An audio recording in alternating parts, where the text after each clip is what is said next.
sets every single day. And while our view right now, we've completed the Z translation, moving on to the Y. We copy, we're with you. I copy. So I was a little bit mistaken. They just finished up the Z direction, doing the Y next.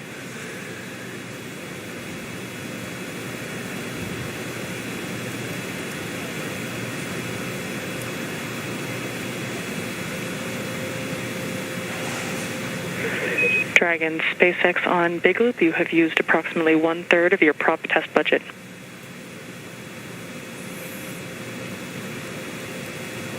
And Dragon copies 1/3 of the prop test budget.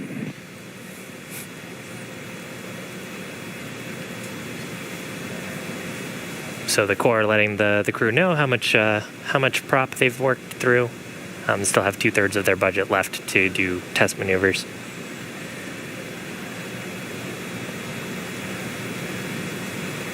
And of course, any bit of propellant that they're using is just a little bit less margin if they needed to use it for something else.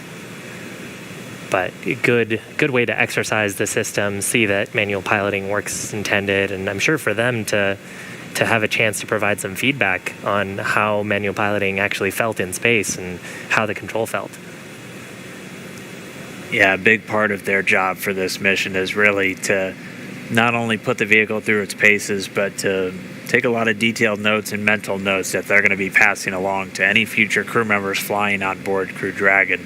As we've talked about, the simulators have been a pretty good guide for how the actual manual piloting goes, but things like the ascent up to orbit were quite a bit different from what they expected, and so they're just taking all of that in, internalizing it, and a big part of their job once they come home is to pass that along to all of our upcoming crews, one of which is targeted to launch just about a month after they come home. That Crew 1, the outfit of 3 NASA astronauts, Victor Glover, Mike Hopkins, and Shannon Walker, and a Japanese astronaut, Soichi Noguchi, will be aiming to do that flight a little bit later this year.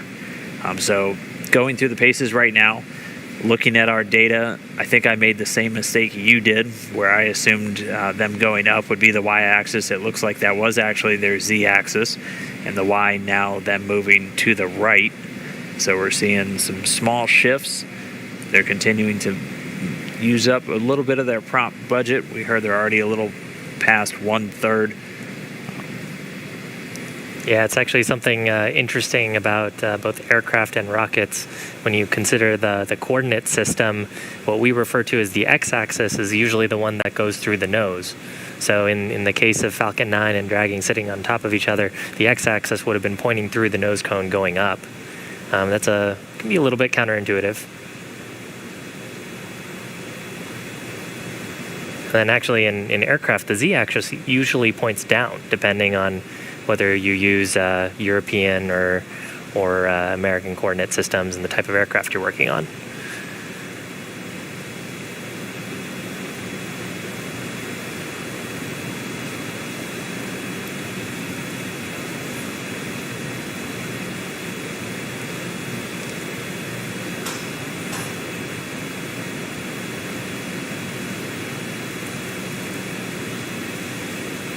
But important for both Space Station and Dragon to be on the same coordinate system as they do this eventually as they step into the approach maneuvers here towards waypoint 2. Dragon will be using its relative navigation sensors, again, for relative position to the station, to make sure that it's on the approach, within the bounds of the approach corridor going towards the station when we get to that after this manual piloting test.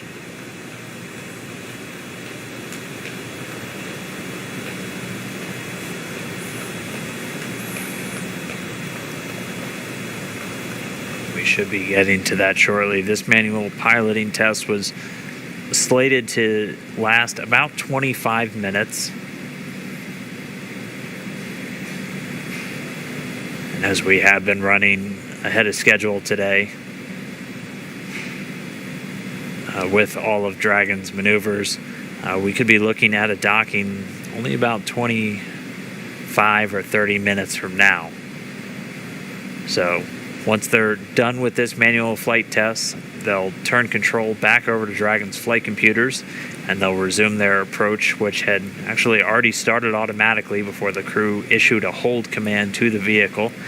And then they'll press in to arrive at waypoint number 2, at which point the teams will do a final go, no-go for docking. They'll depart that 20-meter hold point, and it should be just about 5 minutes following that departure until we get contact and captured. Yeah, and the crew right now are seated in Dragon in the pilot and commander's seat. Both of them are suited for what are relatively dynamic maneuvers. And they'll continue to be suited until we have confirmation of good hard capture on the space station.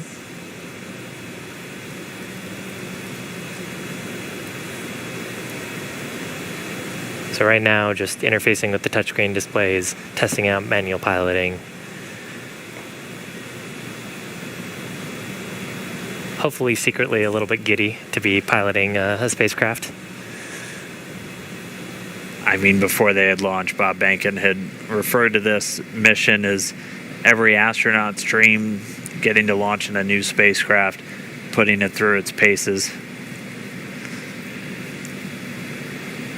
He and Doug Hurley, with those test pilot backgrounds, testing out a new spacecraft has to be as good as it gets. But they're still stepping through this manual piloting. We should have just a few more minutes until they're done with this Y-axis translation. And then they'll be able to turn command back over to Dragon, which will return itself to the docking axis, and then begin that approach into waypoint 2. Yeah, and as a look ahead, so when we do transition into that approach, Dragon will autonomously go towards waypoint 2, which is just 20 meters away from the forward international docking adapter on node 2. And it'll hold there. That'll give the ground team some time, both in Houston and here in Hawthorne, to do a go, no-go poll, make sure that the vehicle still looks healthy, make sure that everyone on board the space station and of course on board Dragon. SpaceX Dragon, we've completed with the translation maneuvers. We're going to pick up with the closure maneuver. We copy. We're following along with you. All right, sounds like they're done with their translations. They're going to start moving it back to the docking axis, put us right back on the center line, and then we're going to resume that approach into station.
SpaceX, you have used 2/3 of your prop test budget.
closure maneuver.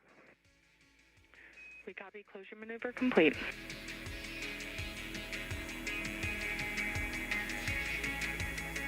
That will move on to 4.041, section 4. We copy and concur.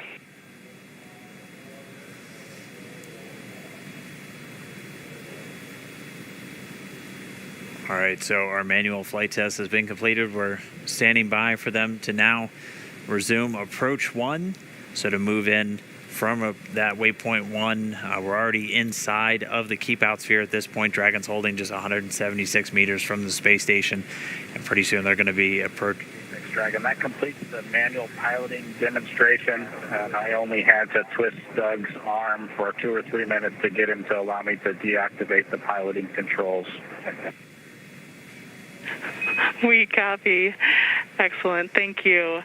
And with that, we ask that you, from the display used for manual piloting, please go to audio settings and adjust a gain setting for seat 1 or 4. And in addition, we would appreciate any handling qualities evaluation of the proximity piloting possible.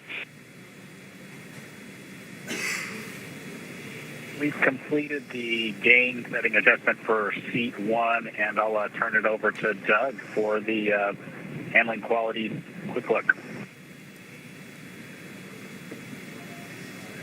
SpaceX Dragon on the big loop for the handling qualities. It flew just about like the sim, so my congratulations to the folks in Hawthorne. Flew really well, very crisp. It was a little sloppier and wide, just like we saw in the sim, but all the other axes, as well as closure and opening, were all just as per. Excellent to hear. Thank you.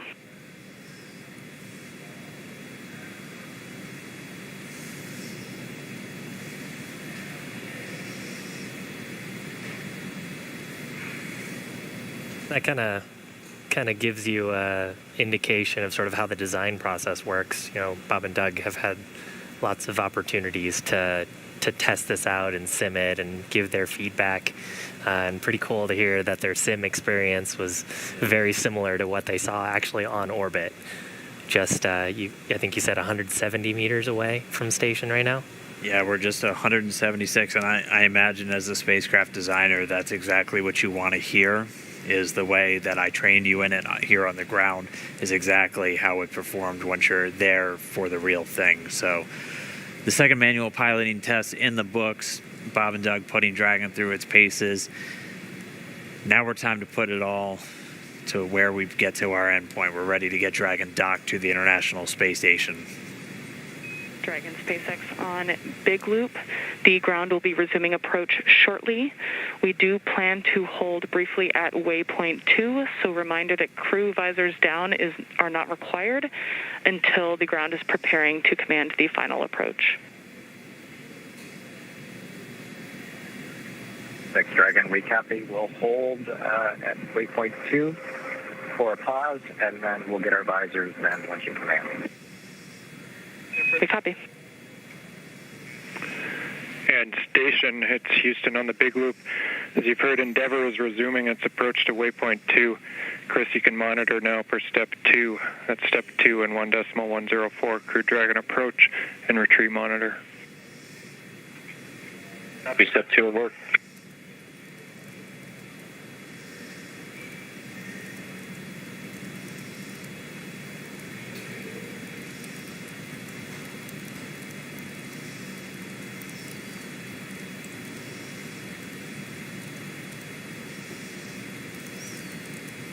Pretty cool view of the International Space Station from Dragon. This would actually be overlaid, or rather their controls would be overlaid on the displays on top of this view. And we got to see some pretty cool views from behind. Actually, there's a view right there. You can see the station on their displays. Visors up, Doug in the left seat, Bob in the right seat.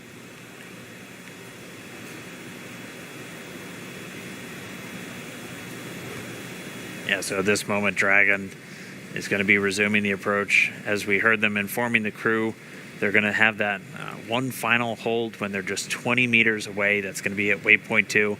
We're expecting it to be a brief hold while the teams all tag up and do a final go to move in for docking. Getting a great look at the space station itself. The docking port is right in the center of our screen. You can see another spacecraft currently docked to the space station, the Japanese HTV spacecraft currently docked to the Earth-facing port. One of those common berthing mechanisms also on Node 2. So Dragon will be the second vehicle to be docked to the Harmony module once it makes its final approach.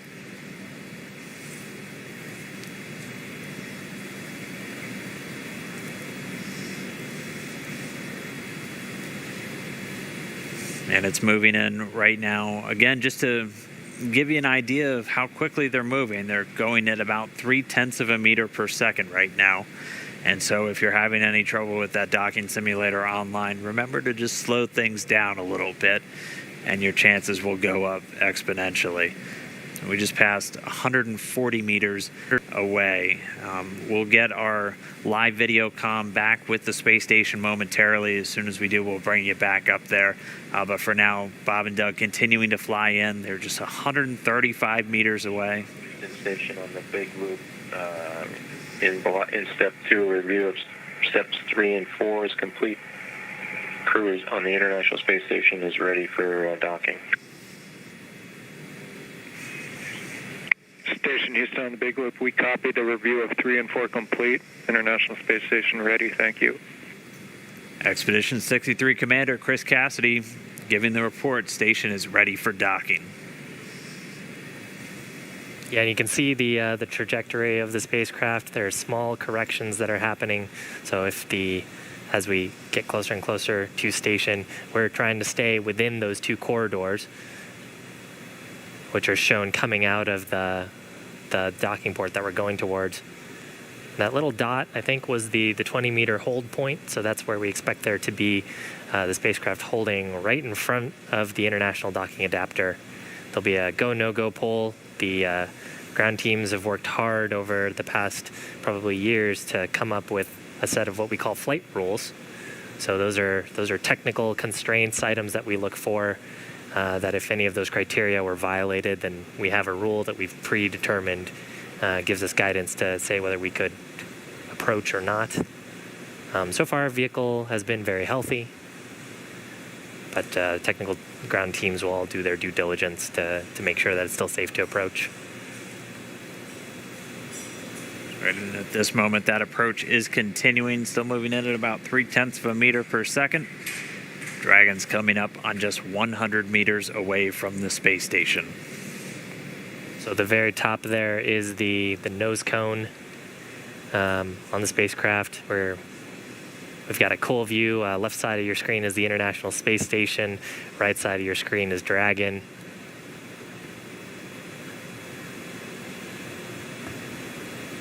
We're inside 100 meters, continuing to close. Again, we're going to have a short hold at 20 meters. Teams will just do a final check, and then they'll give Dragon the go. We're expecting it to be pretty brief. We should get to that hold point in just about 4 minutes, moving at our current pace. I think you can see a meatball and an American flag on that on the spacecraft. The NASA logo, of course, referred to as the meatball. I think there was some spirited discussion about the meatball versus the worm during ascent. And you can see those logos. That structure on the fairing structure is actually what the Super Dracos are housed in. Of course, all of those are deactivated now, only used for launch escape during the ascent portion. Nose cone right at the top of the vehicle, and you can see sort of the sealing surface. Those four circular slots right underneath the nose cone within that red ring are the forward bulkhead Dracos. That's what we were using while we were conducting all those burns, the 5 burns to get to this point. Right now, we don't have a reason to use those. We'll only be making small attitude corrections with the service section Dracos. And you can see the service section actually pretty clearly here too. There's a black portion and a white portion sort of separated by a fin.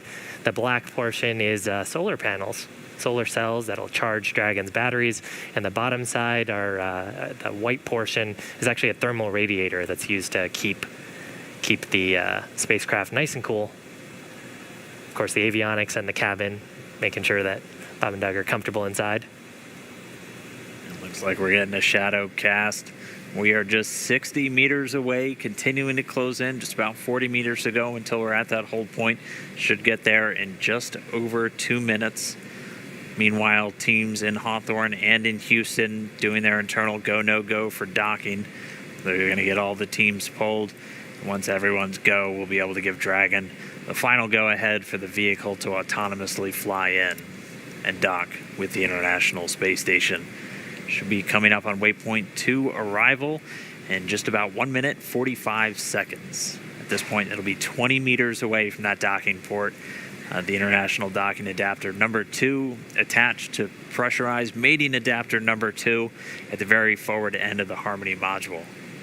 Right there on the right around the center, you can see the forward hatch. It's got a window in it. You can see a couple of handles, and there's some features that look sort of bronze-ish. Those are the pedals that we were talking about earlier as part of the soft capture system. So pretty wild too to see. We're so close that we're getting shadows from the station on Dragon. Wow.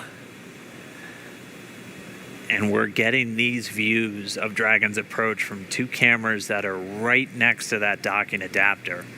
And the movement's a little jarring at times. These cameras are being commanded by a person at the Cronus console in Mission Control Houston, and they send some very basic function commands to the camera, which it then executes automatically. And so they're continuing to follow Dragon in, so we do thank them for their diligence to give us these views of this historic moment as we are just less than 30 meters away from docking. Right above the NASA meatball logo, you can see 3 of the service section Draco thrusters. That's right, 12 in all. So 4 of those clusters spread around the vehicle, used for a lot of the attitude control and any small translational maneuvers like we just watched Bob and Doug execute with their second manual flight test. Yeah, and actually oriented in a way too where if you were to lose some of those thrusters, you still have redundancy and control in those axes. That's part of the reason why they're sort of at the angles that they are. All right, so we should be getting to waypoint 2 right now.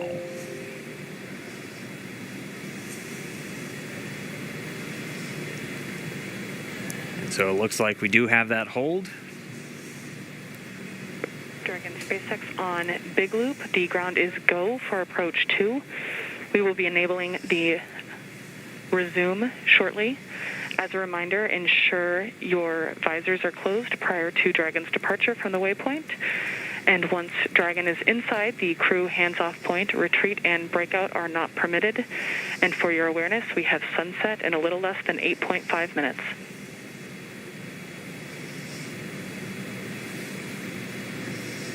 Dragon copies all on the Big Loop.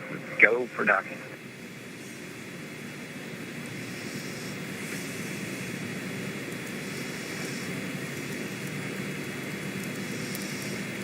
So Doug on the spacecraft confirming their go for docking. They're going to put down their visors. Got some instructions there about the crew hands-off point that we had talked about earlier. That's a point where we don't want the crew issuing any commands to the vehicle. It's about just about 2 meters away from the docking adapter. I believe the number is about 1.7 meters. Station Houston on the Big Loop. Houston and station are now go for docking. Chris, you can monitor per steps 3 and 4. 3 and 4 in 1.104 Crew Dragon approach and retreat monitoring. Copy steps 3 and 4. Next Dragon on the Big Loop. Our visors are down. Copy, visors down.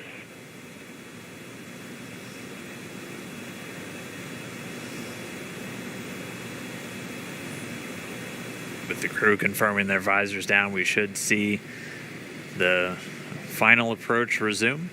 Station Dragon on the Big Loop, we are inbound from approach 2. Copy inbound. Station copy. And we're going to be racing that sunset. The approach has resumed. Dragon closing in. We're inside 20 meters. And yeah, that crew hands-off point should come up in about 3 minutes or so. Right before we get that final docking, it comes about 20 seconds prior, or just about 2 meters away from the station still. And that's just the crew not issuing any abort commands. At that point, it would be too late. And so any aborts would be executed automatically by Dragon itself.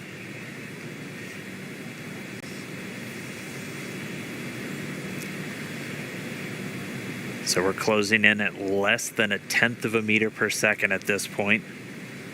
You can see the service section Draco is just doing all these very small, minor attitude corrections. Really, the autonomous docking system at work, making sure that the vestibule and the soft capture system is lined up with IDA2. It's the International Docking Adapter.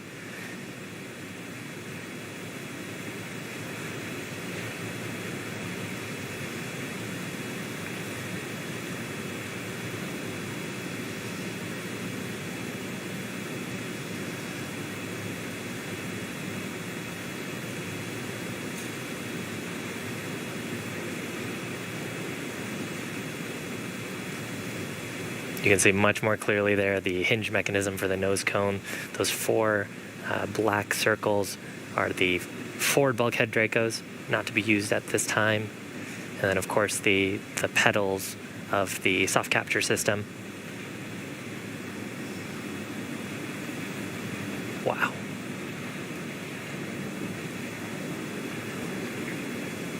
Dragon on the Big Loop, we're inside 10 meters. We cannot make out the docking target, but we do see the outline. We copy and concur, 10 meters. Right, we're less than 10 meters away. Again, we're closing at that rate of less than 1/10 of a meter per second.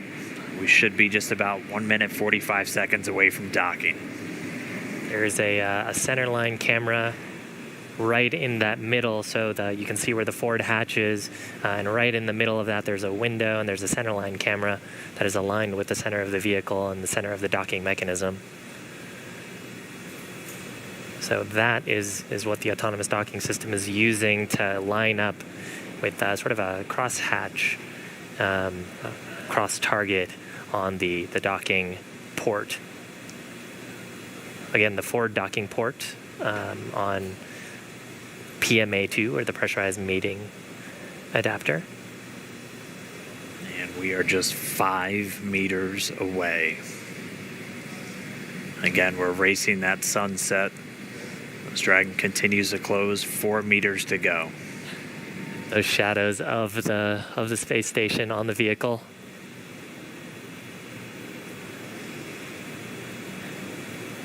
Yeah, you can actually see the centerline camera pretty clearly there, sort of with the contrast of the sun right now. 3 meters to go.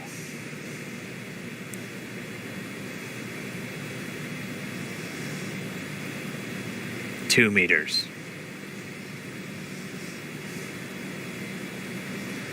We are inside the hands-off point, the chop, the crew hands-off point. 1 meter to go.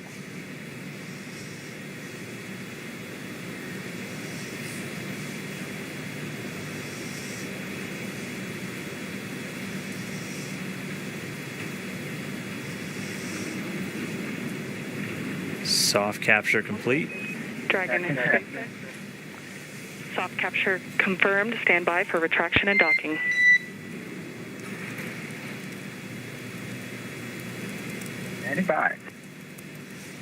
And we just heard it, soft capture. We have docking, that coming at 7:16 a.m. Pacific time, with the station and Dragon flying 262 statute miles right over the border between northern China and Mongolia. You saw a little bit of motion there of Dragon. That was that relative motion that the soft capture system is damping out. once that motion is clear, then the soft capture system will be retracted, and Dragon will go for hard capture.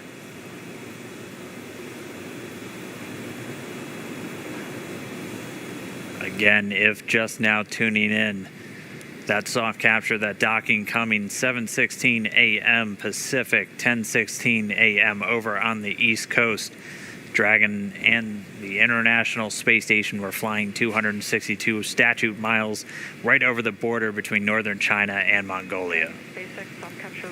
So that soft capture ring now going to retract. It's one more step on the way to docking complete. Yeah, please take it on board. Yeah, and so the next step here is once the soft capture ring is retracted, there are 12 latches that we refer to as hard capture latches. Those are what will really create that pressure-tight seal between the Dragon spacecraft and the International Space Station. So once soft capture is complete, and I believe we'll get that call from our core here, Anna, then we'll get confirmation of hard capture, and the crew, of course, aboard have this information on their displays, so they'll also see indication of hard capture complete. And once those two steps are done, then that's docking complete. That's right, and we're expecting to hear some words from everybody. A pretty monumental moment. I mean, for Doug Hurley, he's returning to where he last docked almost 9 years ago on the very last space shuttle mission, now commanding the very first commercial spacecraft to deliver astronauts to the International Space Station. That's got to be cool for them. They've mentioned quite a few times that they're best friends. Our favorite dads in space, as we've been calling them. This has got to be really cool for them. It's got to be really cool for their families too, watching this.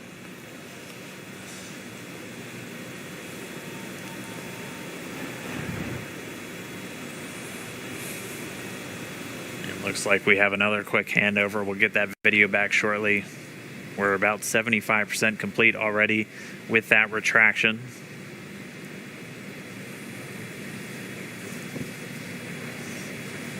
Once that retraction is completed, we'll keep an eye out for the 12 ready-to-hook indicators. Once those are ready, those 12 hooks will begin to engage, and that'll securely attach Dragon to the International Space Station. Yeah, so right now the vehicle confirming that the soft capture system is deployed correctly and is fully retracted. And then once the soft capture system is fully retracted, that'll set up the vehicle to put in the hard capture pins. There's 12 of those around the docking ring, and that's what creates that airtight seal between the Dragon spacecraft and the International Space Station. The volume between, which we refer to as the vestibule, is currently not pressurized. Of course, it was just exposed to the vacuum of space until literally minutes ago, about 4 minutes ago. So just waiting for the vehicle to get that. Dragon SpaceX, ring retraction complete. Docking sequence is holding for MCS reconfiguration. All right, so we see those ready-to-hook indicators are lighting up green, so we should be just about to step into those 12 hooks beginning to engage to get that secure mate between Dragon and the International Docking Adapter on the space station. Wow, right now those two vehicles are flying together. They are attached to each other. It's been just under 19 hours since we lifted off. We're actually at about 18 hours, 58 minutes, and 42 seconds. So we promised about a 19-hour ride up to station, and we made it just a few minutes before that. They were able to dock a few minutes ahead of schedule. We were tracking them to still take about another 10 minutes, but able to step through all of their burns about 16 minutes ahead of schedule and get us to where we are now.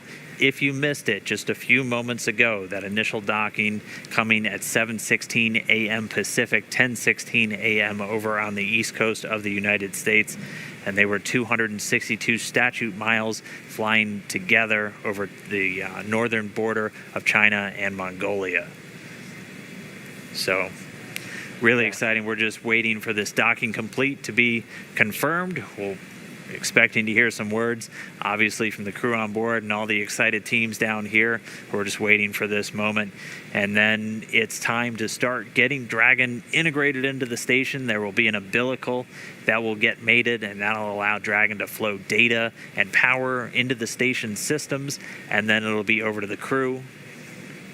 Endeavour and station at Houston on the big loop. MCS is configured. We're proceeding with hook driving.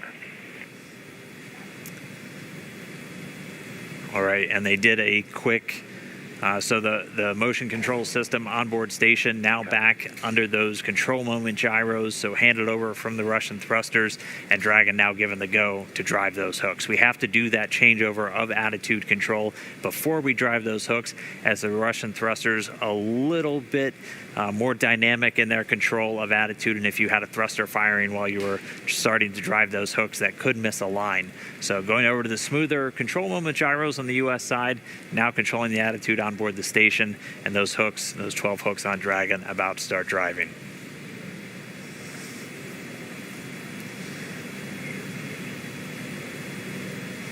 Right now, Dragon and ISS attached, just flying off the east coast of China, just underneath Japan.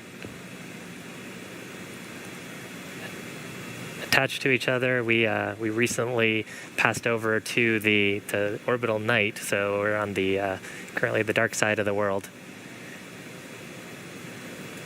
And actually, we're lucky enough to see soft capture happen just as we were crossing over the Terminator line.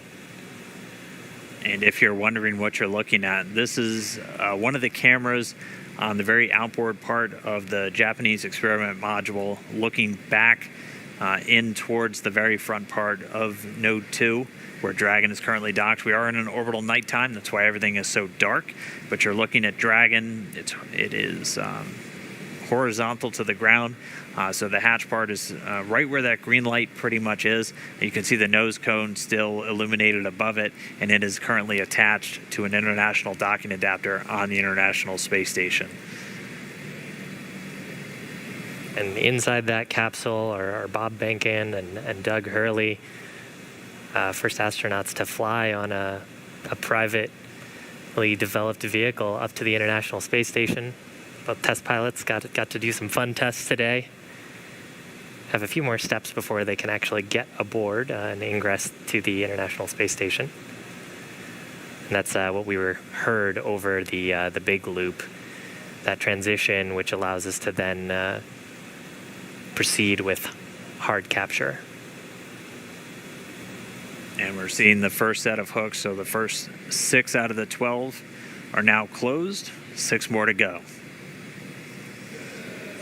Again, there are 12 of those along the ring. And that helps us ensure that we have an airtight seal.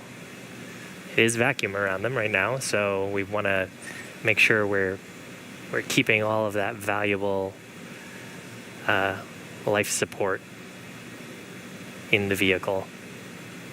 Now the combined ISS Dragon vehicle.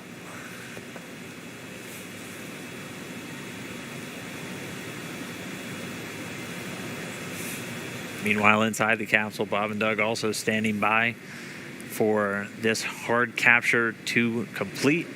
And once we have that docking complete call, they'll be able to start stepping through a number of procedures to get them ready to move into the International Space Station. They'll get the go-ahead to doff or get out of their suits, and then they'll have some activities on the Dragon side to prepare for the hatch opening.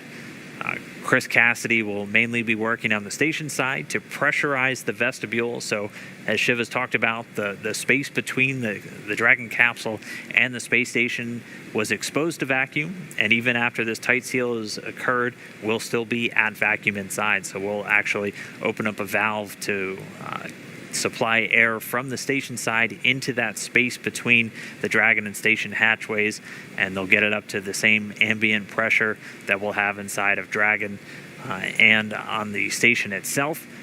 They'll wait for it to thermally balance out, make sure we don't have any temperature swings as we're bringing it up from vacuum, so probably from a very cold temperature up to about 72 degrees that they have in their cabin temperature on board the station, and then we'll get the hatches open. Dragon SpaceX, hard capture complete. Stand by for docking completion.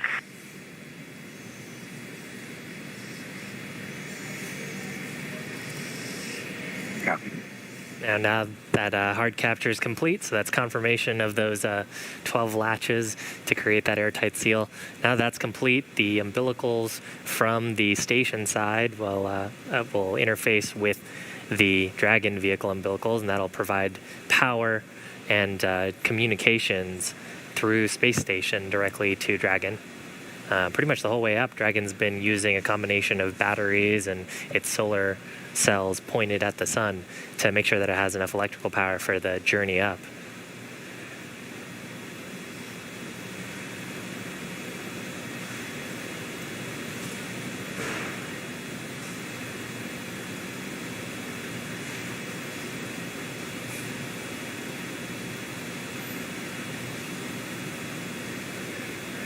And we're just standing by now for that umbilical to get mated, and that's going to, again, as Shiv was just saying, start the power and data transfer between Dragon and the space station. They've been transmitting data through RF radio frequency on the way uphill, and during the final approach, this will give a hard mate, basically a wired LAN connection between the Dragon spacecraft and the International Space Station itself, and then also being able to draw power from the station systems using those great big solar arrays that are used to generate all of the electricity for systems on board the station.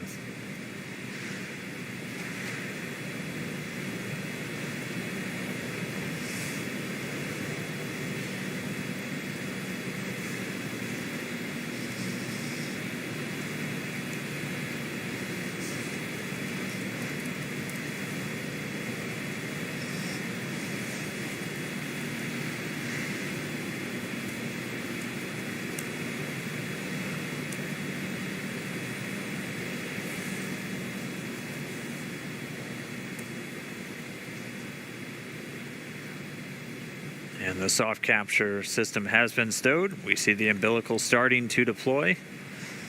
About 40% of the way so far, going pretty quickly. Should just take a couple more seconds until we're all the way connected. And then we should be getting that docking complete call out from the core here in Mission Control, SpaceX and Hawthorne.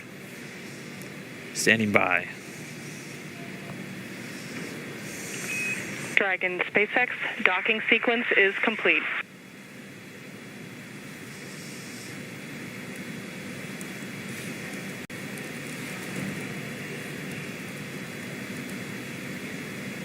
Dragon, we copy docking complete.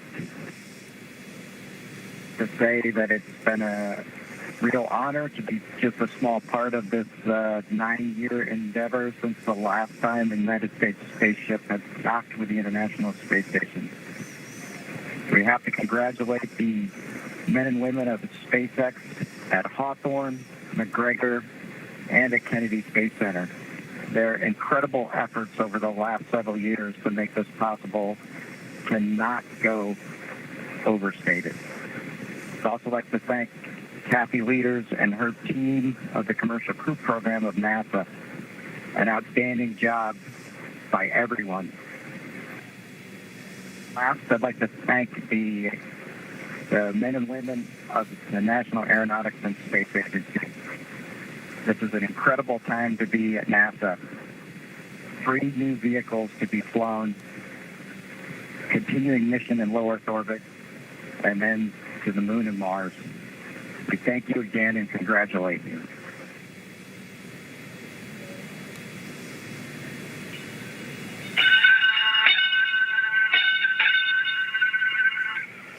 Dragon arriving. Crew of Expedition 63 is honored to welcome Dragon and the Commercial Crew Program to welcome aboard the International Space Station. Bob and Doug, glad to have you as part of the crew. Well done. Bravo Zulu. Hello, Kathy. Thank you, Chris. Thank you, Chris. Endeavour, this is Houston. Bob and Doug, welcome to the International Space Station. after your spectacular rendezvous and docking of the first Crew Dragon vehicle. For the first time since the retirement of the Space Shuttle, you have completed a historic ride to the ISS and have opened up a new chapter in human space exploration. On behalf of the flight control teams here in Houston and in Hawthorne, California, and to our SpaceX colleagues, bravo on a magnificent moment in spaceflight history and on the start of a new journey that has changed the face of space travel in this new era of space transportation. Bob and Doug, good luck, and we look forward to working with you on board.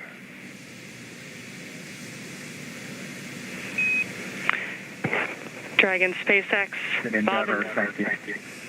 Bob and Doug, we here at SpaceX are honored to have been part of ushering in this new era of human spaceflight. On behalf of the SpaceX and NASA partnership, congratulations on a phenomenal accomplishment and welcome to the International Space Station.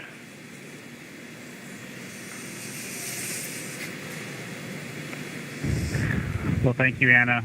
We appreciate all the good words and everyone thanking us, but it truly was a magnificent effort by the entire team, the SpaceX team, the NASA team, and a team across America who was able to pull this off and bring human spaceflight again to our nation. Thanks for everything. Happy to be aboard.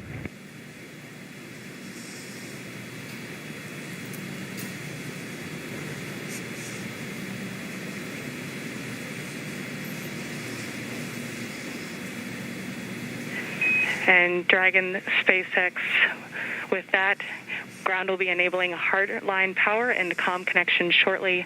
You are go to doff your suits per procedure 4.012. We will be configuring your video to go external shortly, and we have one request for Bob's suit doffing when you're ready to copy.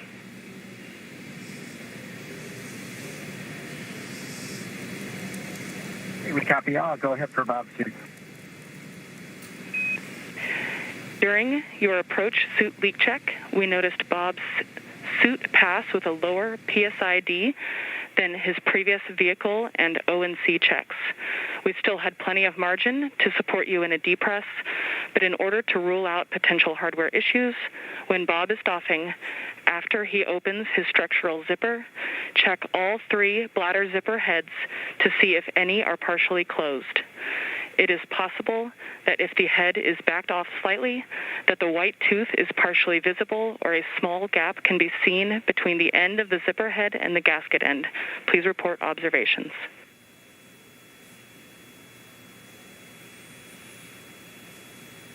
Copy. Bob will take a close look at his zippers when he doffs, and he'll get doffing first, so we'll let you know as soon as we see something or if we see something.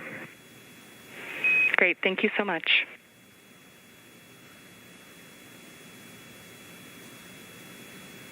Wow. So now Dragon has completed its docking sequence. There's a number of checks. That was an absolutely historic moment. And in spite of that, the ground team's getting right back to business, talking about the suit performance. Just let us know when the interior cameras are secured. On Dragon to ground, Gotta turn the cameras off first before we can get them out of their suits. Absolutely.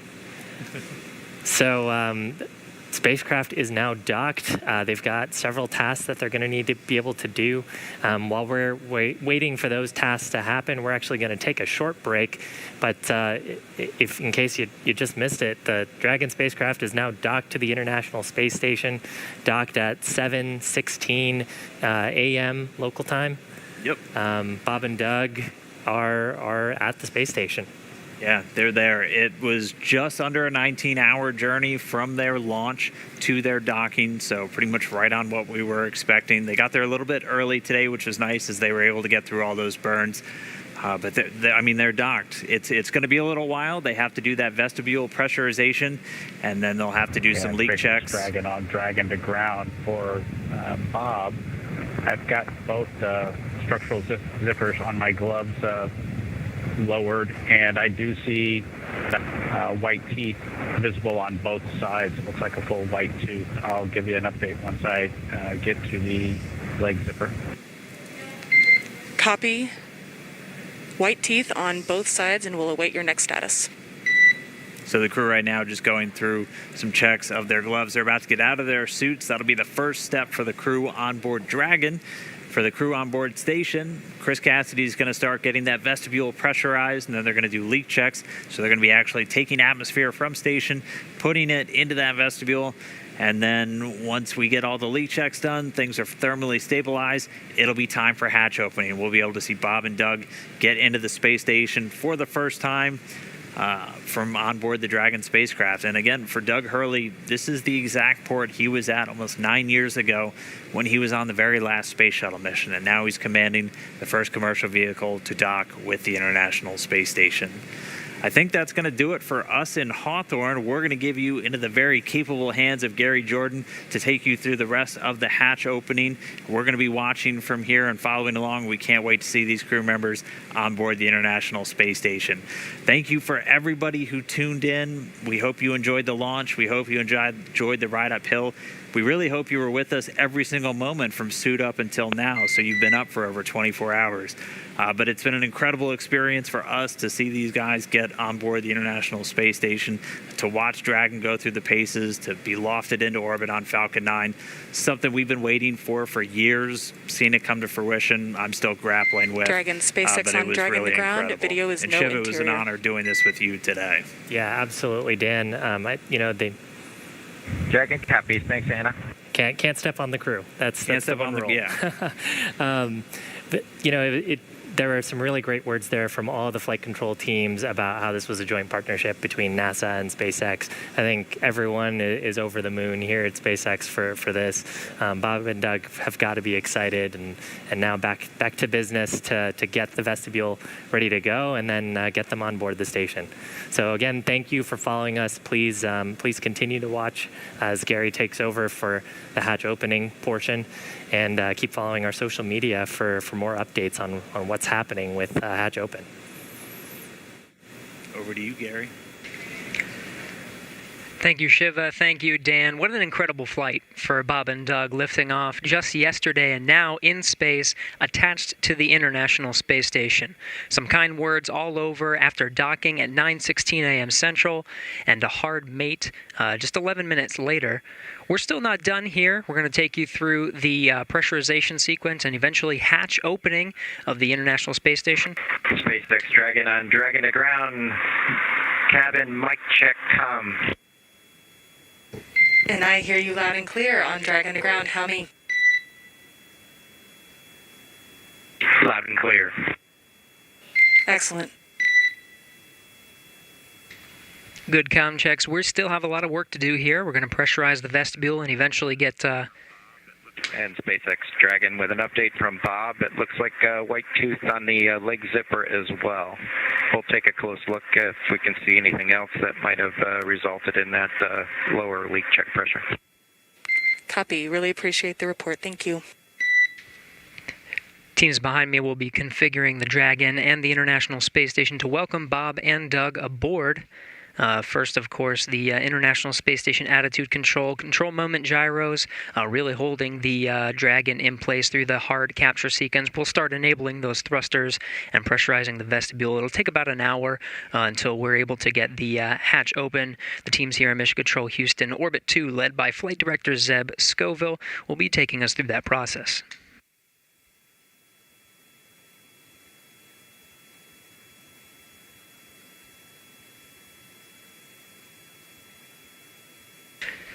Aboard the International Space Station, Commander Chris Cassidy standing by in Node 2. Right in front of that is the pressurized mating adapter. He recently opened up the hatch to introduce some of the station air and mix it, get a nice mix in there, avoiding some CO2 pockets. That hatch you see just beyond Chris Cassidy there is normally closed. He was able to open it a little bit earlier today, mix some of that cabin air, and get rid of those CO2 pockets, make sure it's all clean and ready for Bob and Doug. He closed it shortly after just to make sure no FOD or foreign objects, anything were to float in there that would inhibit any hatch opening process today. One of the next milestones for Chris Cassidy will be to open up that hatch. He's got some cameras you see placed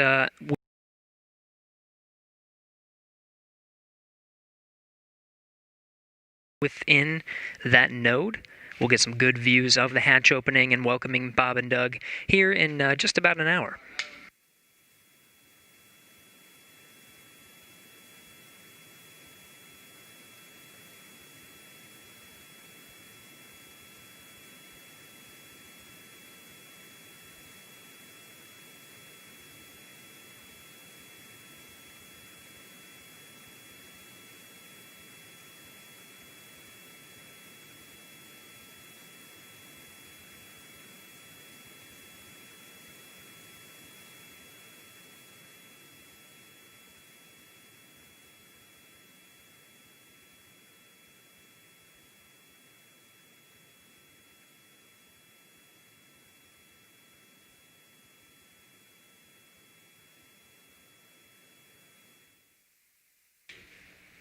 A big moment in history today, May 31st, 2020. Just on the other side of that hatch, Bob Behnken and Doug Hurley have successfully arrived at the International Space Station. Still a couple of milestones to get through. Before we can open up that hatch, it's going to take some time. First, pressurizing the vestibule in between the station and Dragon. We'll bring that up to pressure. It's going to take some time for that pressure to stabilize. Of course, the temperature within that vestibule causes a little bit of swing, so we'll just wait for that to pressurize or to stabilize before opening up that hatch. Here at Mission Control Houston, Flight Director Zeb Scoville welcoming the director of the NASA Johnson Space Center, Mark Geyer. We'll have a few other VIPs here in the room to welcome Bob and Doug once they get through that hatch.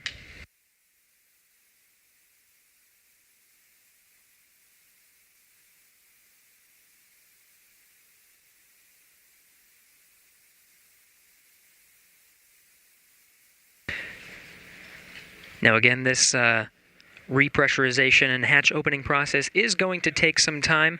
You see now we're going to have some intermittent losses with the communication from the International Space Station.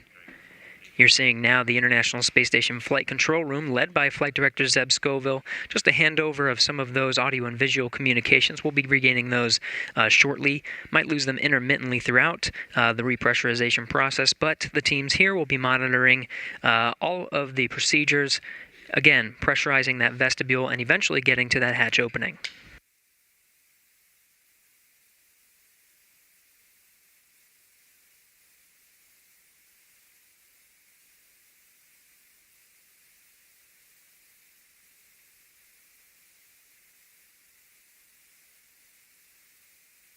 From right to left there, seated, you see Flight Director Zeb Scoville. It was he who was leading the teams for both the launch of Bob and Doug over at the Cape. He was leading the teams here in Mission Control Houston. You just saw the Johnson Space Center Director Mark Geyer walk off to the side. Seated next to Zeb Scoville, Joshua Kutrick. He is one of the members of the most recent class of astronauts, the class of 2017. Canadian Space Agency astronaut, went through candidate training and officially became an astronaut just recently.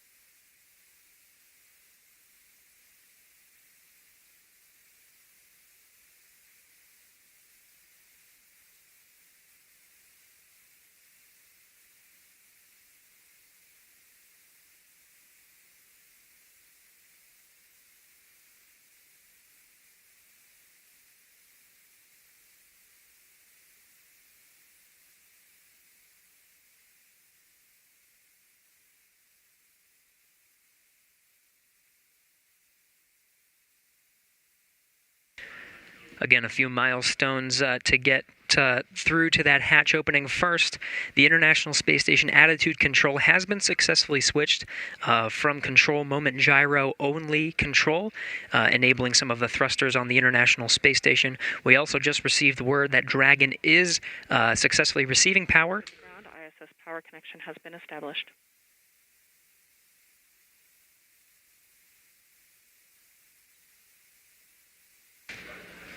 And there you have it. Dragon is successfully receiving power from the International Space Station.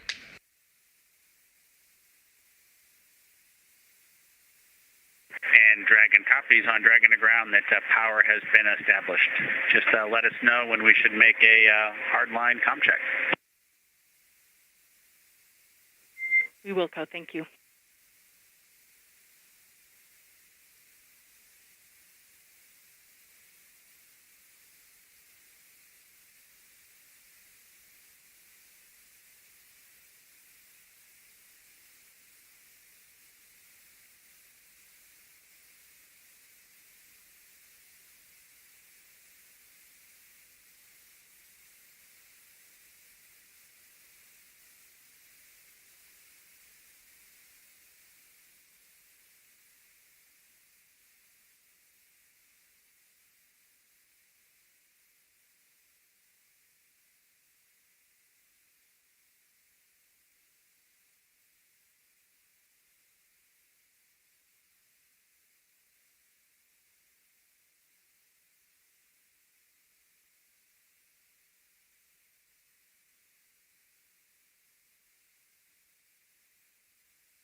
For those of you just joining us, you are getting a live look at NASA astronaut Chris Cassidy, commander of the International Space Station, doing some of the prep work to open up the hatch and get ready to welcome Bob Behnken and Doug Hurley aboard the International Space Station. They launched successfully yesterday at 2:22 p.m. Central Time, 3:22 p.m. Eastern, and docked successfully with a contact and capture just a little bit ago at 9:16 a.m. Central Time, 10:16 Eastern.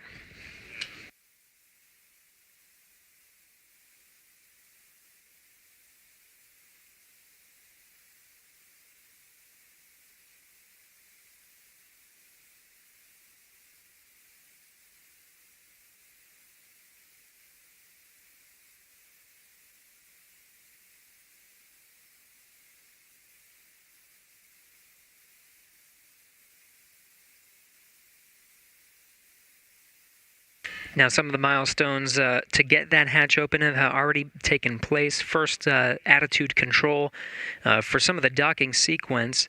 For the initial contact and capture, attitude control was on Russian thrusters. That was moved to control moment gyros for hard mate, making sure that everything lined up and we got those ready-to-hook indicators green before driving those hooks. The attitude control has since been switched to enable some thrusters on the International Space Station. We did get confirmation of good power being delivered from ISS to the Dragon. Next will be to test some hard line communication between Dragon and the International Space Station.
Dragon and Station. It's Houston calling on the big loop.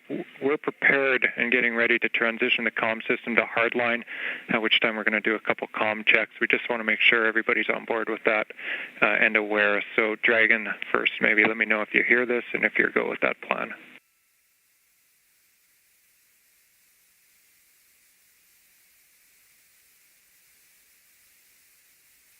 Yeah, Houston, Endeavor on the big loop. We had you loud and clear. Houston Station copies and concurs. Okay, Endeavor and Station, we have you loud and clear on RF right now. We are putting it in work now, so transitioning comm system to hardline, and we'll call you back for voice checks momentarily. Endeavor copies.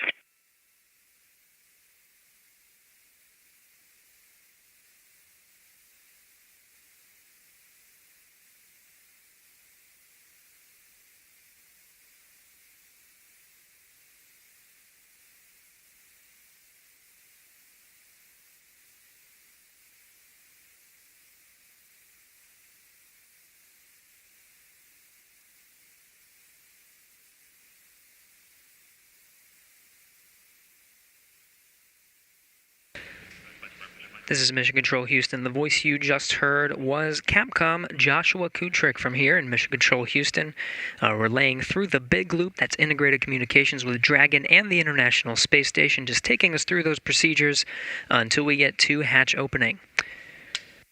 Now there's an umbilical connection with Dragon, connecting Dragon to the International Space Station. We did get good confirmation that power is flowing from the International Space Station to Dragon. Next, we'll be proceeding with some of the communications checks. The big loop established on the C2V2 Common Communications for Visiting Vehicle through some of the last legs of the rendezvous and docking of Dragon to the International Space Station. We'll switch that over to hardline communications, testing that out here shortly.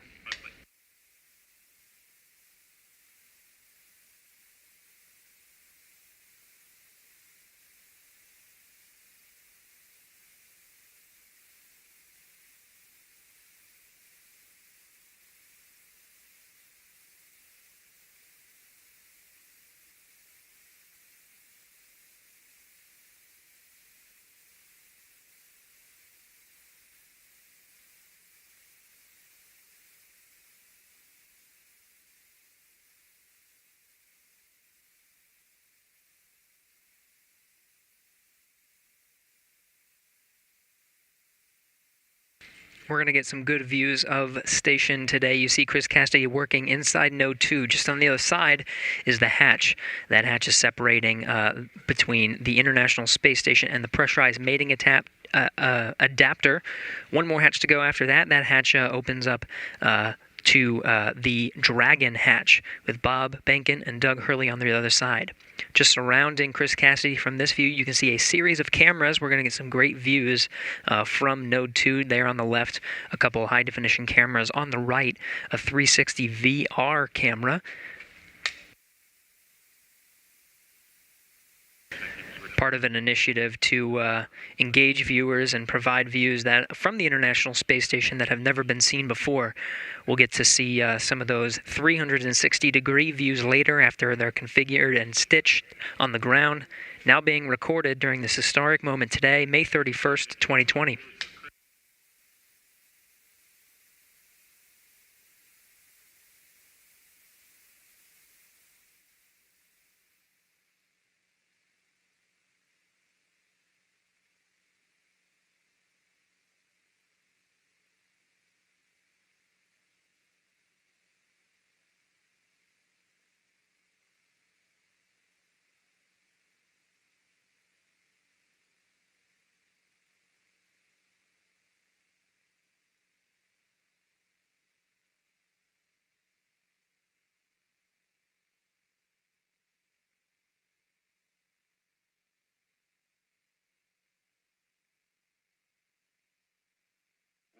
Affirmative, we are on the same page. Those steps in the execution note are all that's needed. In work.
You're getting a live look at Chris Cassidy aboard the International Space Station. Just in front of him is that 360-degree camera. He's got cameras situated all over Node 2, pointing right towards that hatch. On the other side, we'll be welcoming Bob Benkin and Doug Hurley after pressurization of the vestibule, and we'll start beginning hatch opening after that.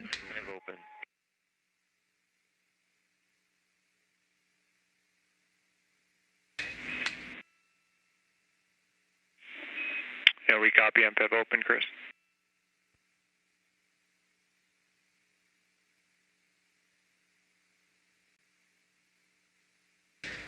Another handover of communication from the tracking and data relay satellites, providing video and audio communication from the International Space Station, now integrated with the Dragon Power.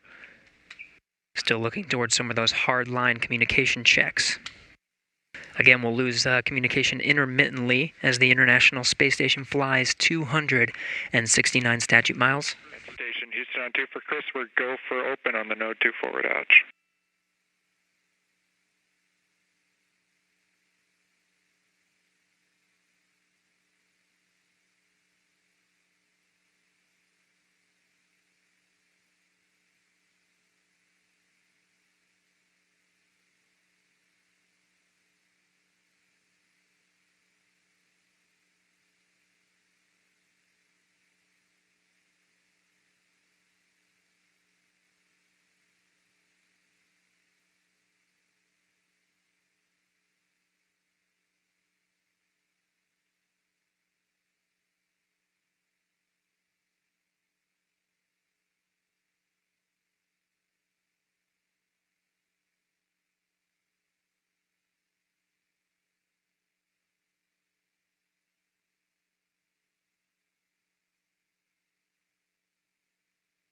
Regaining some of that video from International Space Station, Chris Cassidy given the go to open that Node 2 forward hatch. Again, he opened it a little bit earlier today to allow some of the station air to mix into the pressurized mating adapter. There it is. Now again, there's a few more hatches to open until we are able to welcome Bob and Doug aboard the International Space Station. You're looking through the hatch into the pressurized mating adapter. There's another hatch down there through the pressurized mating adapter that opens up to the International Docking Adapter. Houston on 3. Hey, Josh, there was zero on DPDT, and the Node 2 forward hatch is open.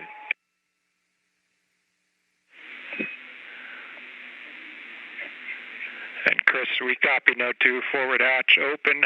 We concur your go for the next yellow activity. That's your 1515 activity. It's step 2 in 2.102 Crew Dragon ISS arrival through hatch opening. Basically, you're going to cycle the 8-pass equalization valve.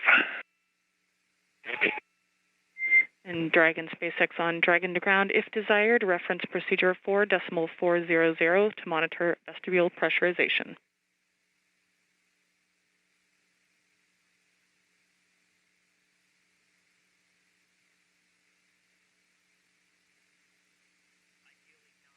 And copies. Small.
Dragon on Dragon to Ground.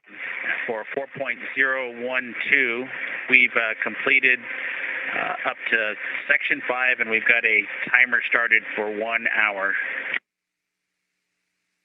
Copy. Completed through Section 5, and your suits are drying, and you have started a timer for 1 hour. With that, do we have your permission to come back on board?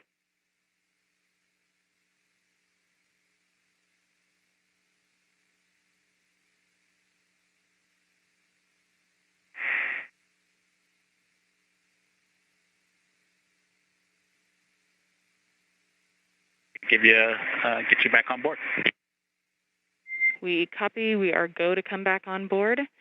And with that, you are go to perform sections 1 through 3 of 4.400. We do recommend deferring your step 2.1 for the waste system flush until closer to hatch opening. In section 3, as you are performing your inventory, please collect all your food and water bottle trash and consolidate it into the 2 trash bags within their common bags in location 18. You will transfer the plastic bags containing this trash to ISS for disposal during a scheduled activity after ISS ingress. And do note that you are welcome to defer this inventory until after you eat your meal that is scheduled for right about now.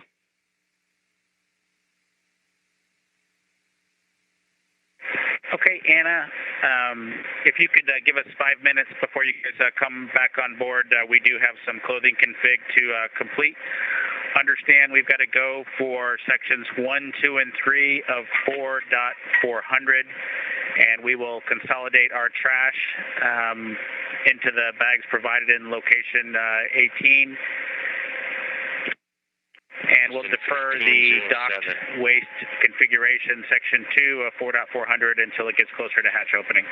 Station, we copy 1507. We copy, and we will wait 5 minutes before coming on board, and we'll check with you before we do so if we don't hear from you first.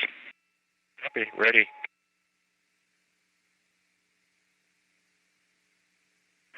Thanks, Anna.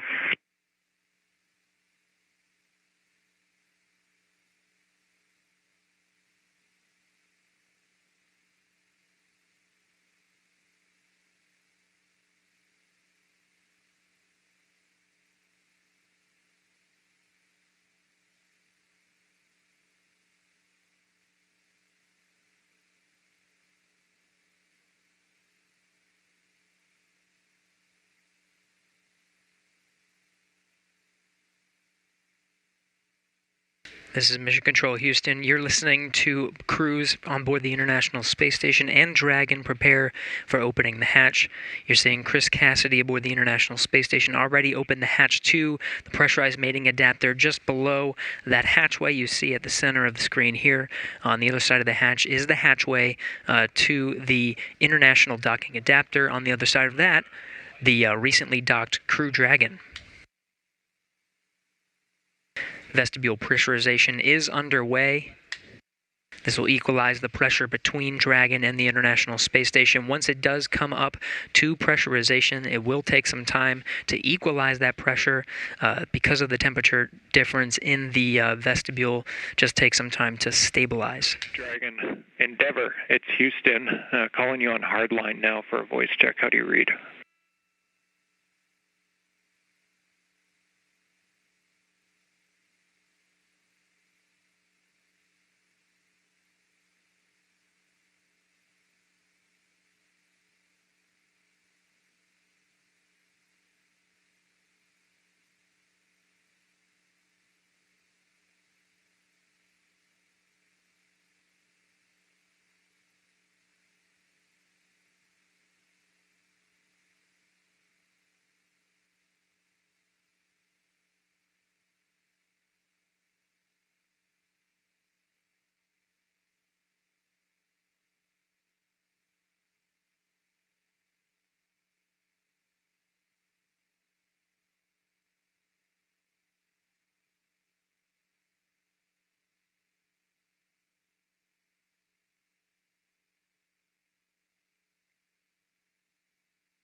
Endeavor, it's Houston calling. Space to ground 2 via hardline now for a voice check. Do you read?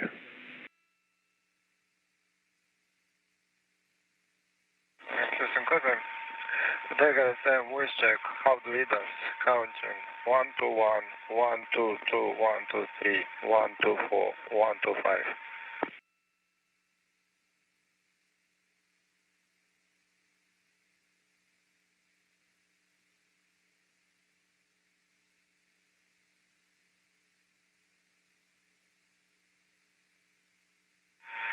Houston Station, space to ground 2. And Station Houston on 2. Anatoly, we hear you loud and clear. We're going to swap a couple minor things here and try Dragon again. We're still trying to get calm with Dragon. Stand by 1. Dragon again.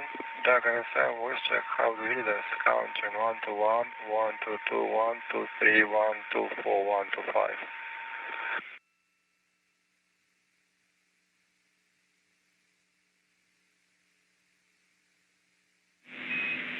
And Station Houston on 2. Everybody, we'll just stand by for a few minutes. We're going to try to raise Dragon by another means. Stand by.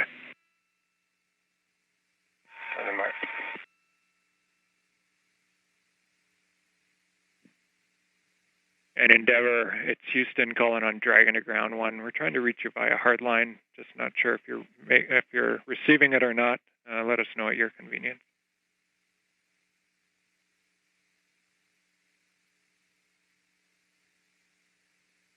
And Houston from Endeavor, we're hearing quite a bit of echo on the other loop that appears to be connected.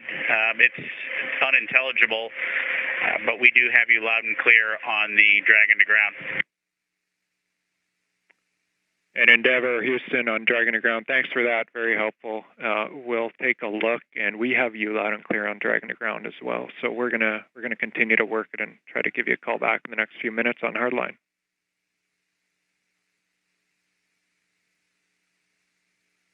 Endeavor copies. Thanks.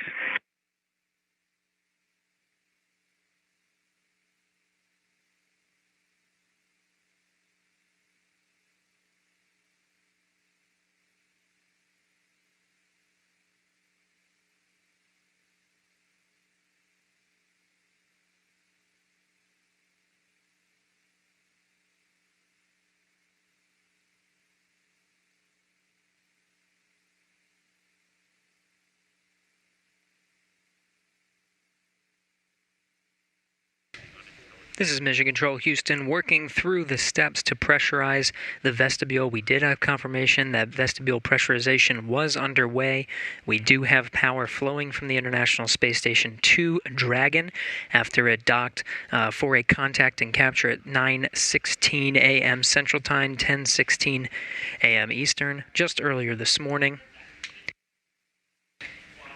A few other milestones to reach. We need good audio communication hard-lined through the umbilical where Dragon is currently docked on the other side of that hatch, providing now power, just making sure those hard-line communications are intact. Working through that as we count down towards the milestones of opening that hatch.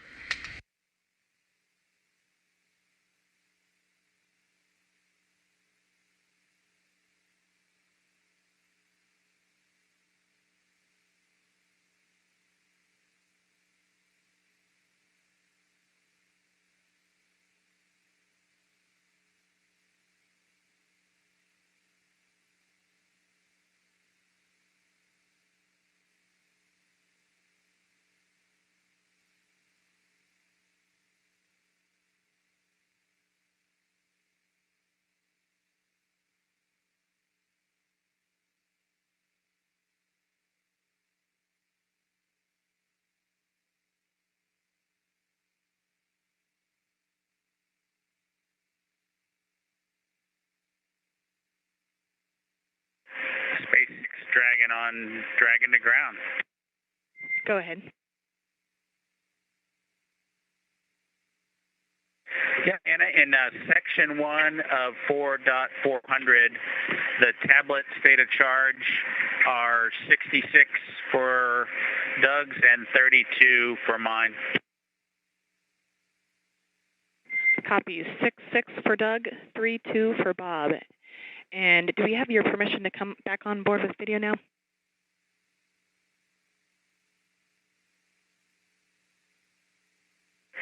Yeah, go ahead and come on board. We just may have to take it down at some point, as you might imagine, but come on board.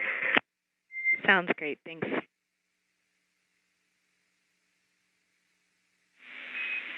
Station Houston on 3 for Chris. Your convenience, but just an update on the comm status.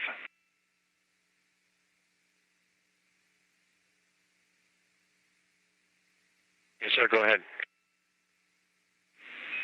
Chris, you've probably been able to tell we've run into some minor issues trying to get hardline established, so we're working that here, and we're going to be reattempting the comm checks as soon as we think we're go. I'll give you a heads up on that. And then regarding stuff, just get aheads. I was going to pass along to do the teardown from steps 3 and 4 in the approach monitoring, but I just saw it go gray, so have you done that already?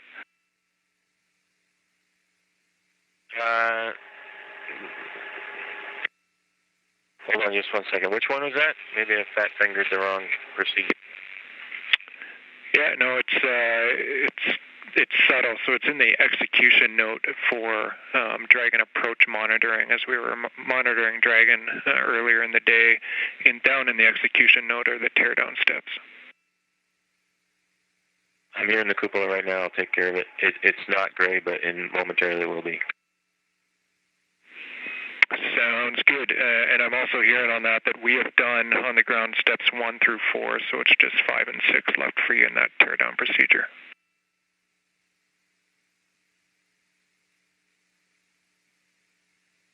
Copy that.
Rush on 3, steps 5 and 6 are complete in the teardown.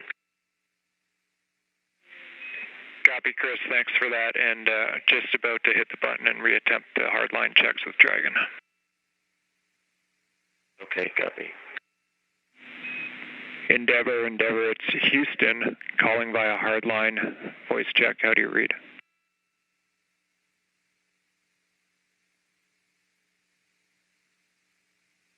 Here's on station, say again.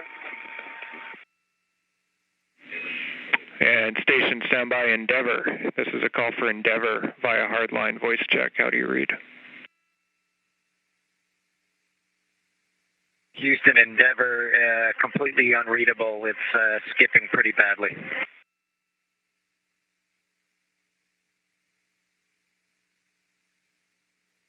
And Endeavor, it's Houston on Dragon to ground. We heard your reply loud and clear. Understand we're still broken. We're working it. Thanks for the patience.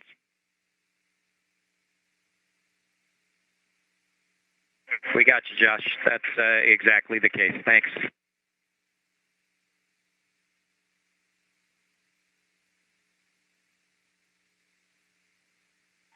And Dragon FM voice check. How do you read me? Counting 1 to 1, 1 to 2, 1 to 3, 1 to 4, 1 to 5.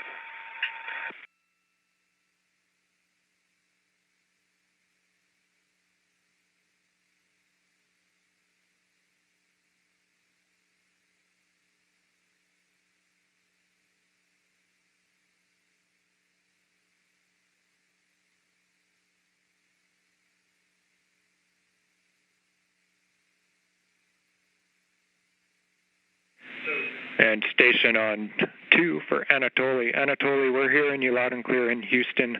We seem to have an issue still with COM 2 Dragon, so we'll just have you stand by. We'll let you know when we're ready to retry. Thanks for your patience. Okay, call me on space to ground 1, please.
SpaceX Dragon on Dragon to ground for a timeline tag up.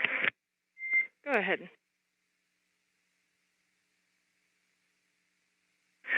Yeah, Anna, we're managing the collection of the used water bottles and other items as well as our meal, and just looking to understand a little bit better how closely we're to hatch opening or another timeline milestone. We're kind of running to the end of the tablet here with meal 5 that started about, 25 minutes ago or so, and so just wanting to understand how much time we've got in front of us.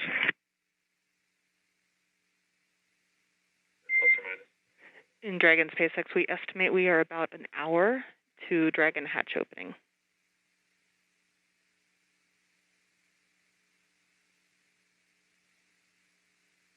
Copy that, Anna. Thanks for those words. It just helps us manage getting things done. And looks like you guys are on board.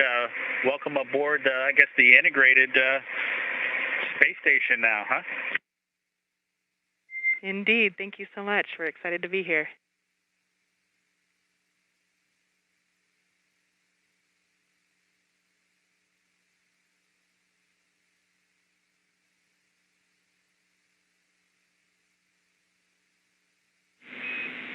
Endeavor, Houston calling over hardline for a voice check. How do you read us now?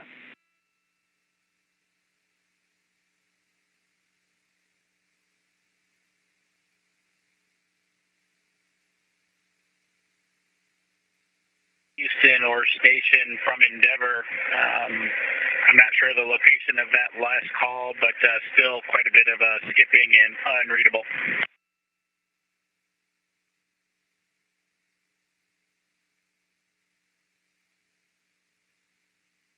And Endeavor, it's Houston, loud and clear on Dragon to ground. We heard your response, so we're in the same situation. We're hearing you, you're not hearing us. We have one more troubleshooting item that we're going to put in work now, so we'll give that a try and then maybe call it for the day. We'll let you know.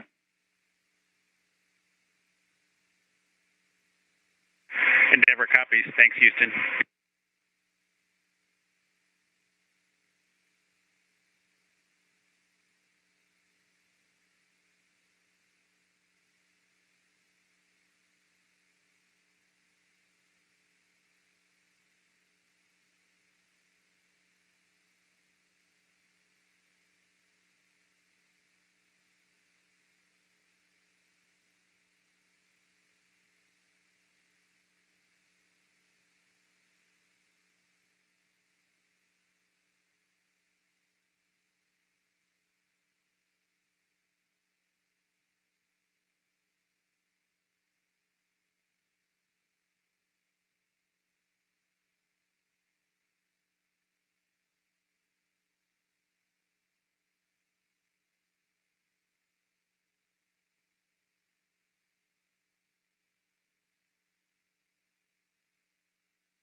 Endeavor, Houston calling via hardline for a final voice check. Do you have us now?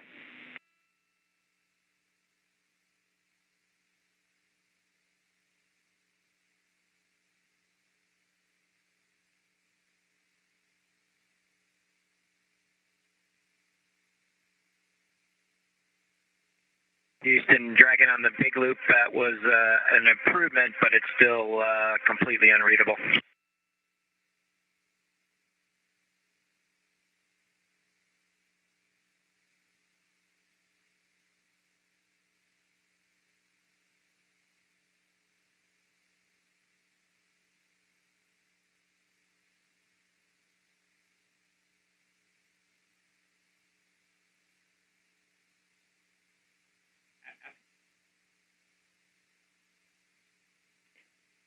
And Endeavor, Houston on Dragon to ground 1, we're still hearing you 5x5. Understand it was slightly improved. Were you able to read me at all, or is it unuseful? Yeah, it was a slight improvement, but it's still unintelligible. Almost every word. There was maybe one word that you could have sort of figured out, but that was about it. Okay, thank you for the feedback. First time, obviously, and we think we're running into some interference issues, but we'll continue to take a look. We copy. Thanks.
This is Mission Control Houston. If you're tuning in to our coverage, you're getting a live look at the International Space Station Flight Control Room. You're hearing a lot of communications from the International Space Station, both from the space station side over space to ground. NASA astronaut Chris Cassidy, International Space Station Commander, setting up for the hatch opening. You can see a series of cameras scattered around, ready to capture the best views of Bob and Doug coming through that hatch. We did get confirmation just shortly that we did have good pressurization of the vestibule. It'll be about 10 minutes to perform a series of leak checks. Again, that pressure needs to stabilize. The thermal conditions make it swing just a little bit, so just waiting for that to stabilize before those leak checks are finalized. That underway within the next 10 minutes. We do have communications settled in the hardline connection between International Space Station and Dragon. You can see from the inside of Dragon now, the crew doffed or took off their suits, just getting a few things packed up before they eventually open up the hatch after that pressurization is equalized between Space Station and Dragon.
Endeavor, it's Houston calling for a voice check over the big loop. We've retransitioned back to RF, so back to RF. How do you hear us?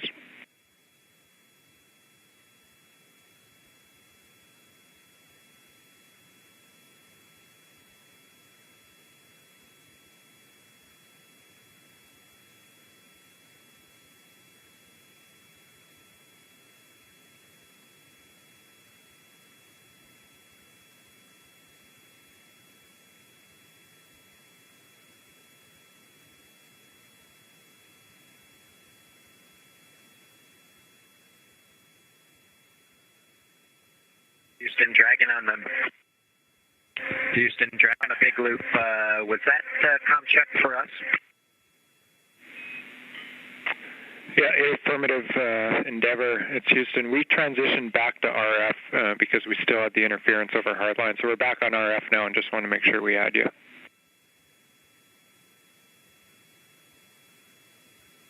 We've got you loud and clear on RF. Loud and clear as well. We're just going to leave it here for now. Thank you.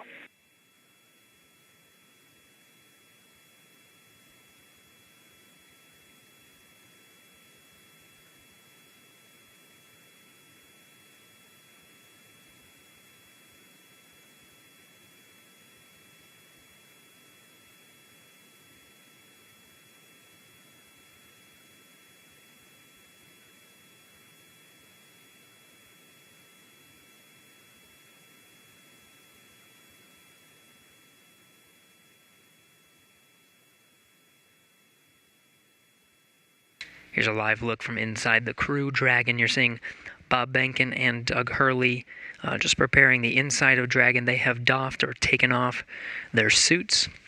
The pressurization between Space Station and Dragon is complete. They just need to perform some leak checks, make sure that pressure is stable before they actually open the hatch.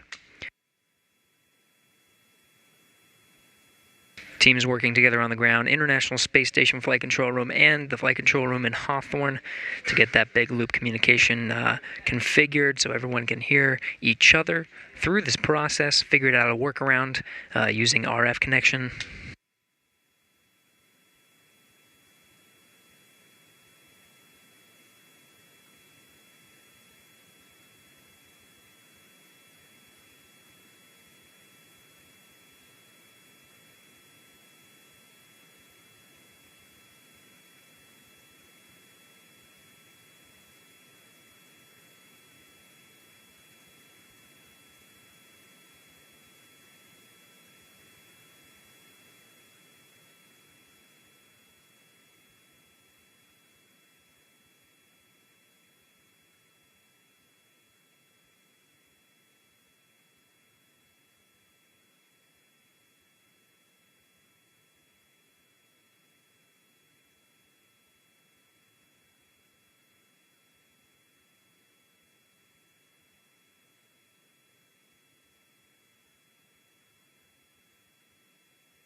This is Mission Control, Houston. If you're just joining us, you're getting a look inside the Crew Dragon.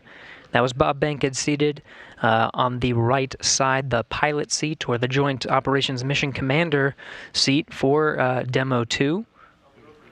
He and Doug Hurley, the commander of the spacecraft, just preparing the inside, putting away some trash. They just doffed their suits, and right now just waiting for the pressure to equalize between the International Space Station and Bob and Doug. Just two hatches, really, separating them from the inside of the orbiting complex. Aboard International Space Station, Commander Chris Cassidy has been outfitting Node 2. It's the first node. Once you cross over some of the hatchways, there it is. You can see some of the cameras positioned around to capture the crew coming in to the International Space Station.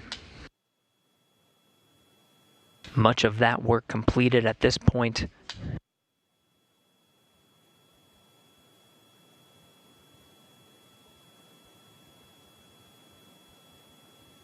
Really, at this point, just waiting for good leak checks between Station and Dragon.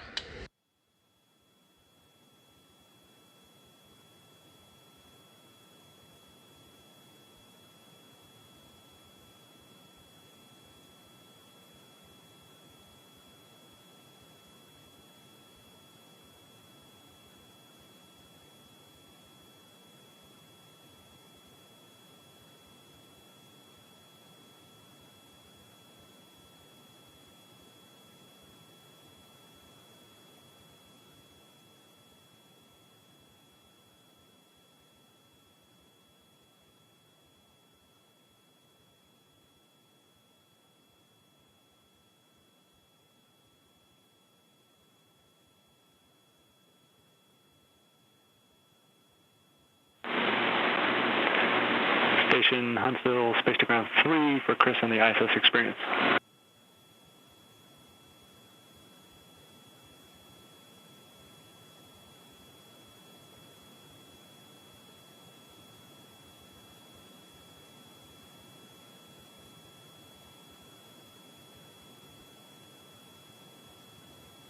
Head on 3.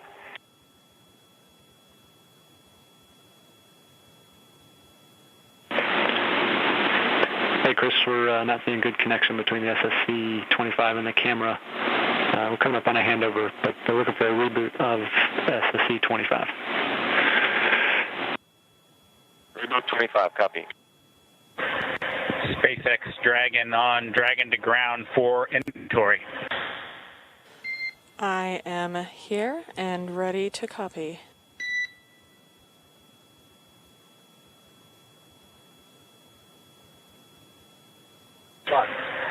Okay, Anna, we'll start with location 9 from bag 203. We removed 3 water bottles. Copy. 3 bottles removed from bag 203. Good readback.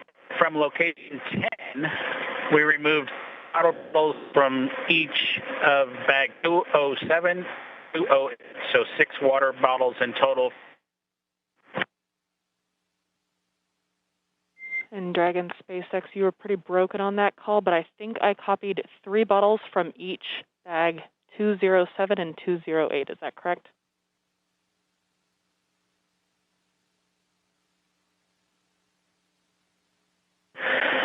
That is a good readback, Anna. I copy.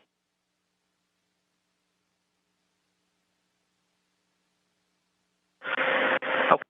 For location 11, 1 dinner from bag 317, 1 breakfast from bag 315, and 1 lunch from bag 316. Yeah, there are several.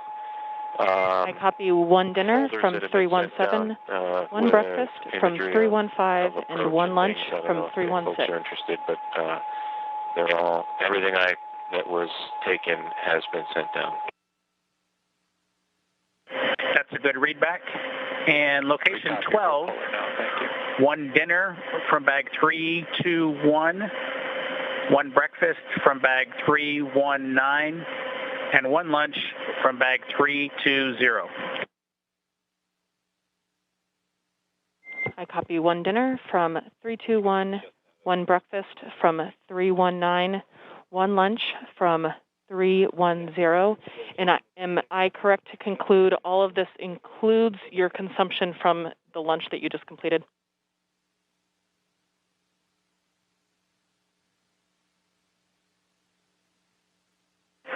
That's correct, Anna. We've finished eating, and the lunch we just completed is a good complete list of what I've read down to you so far.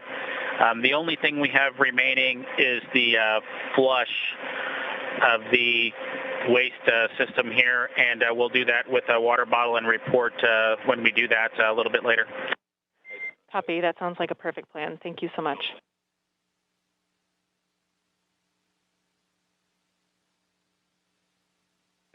Okay, with that, that's the extent of our inventory. All else is per the packing plan. Copy all else from per the packing plan.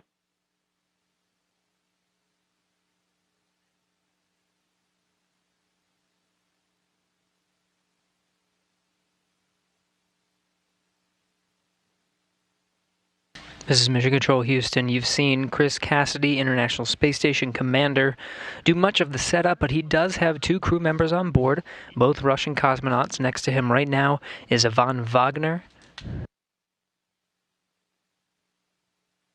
rookie space flyer that was on the same Soyuz spacecraft that Chris Cassidy launched on from the Baikonur Cosmodrome just a little more than a month ago. Also on board is Russian cosmonaut Anatoly Ivanishin.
This is Mission Control Houston. We are coming up on almost 2 hours since the Crew Dragon made contact and was captured by at the International Space Station's forward international docking adapter.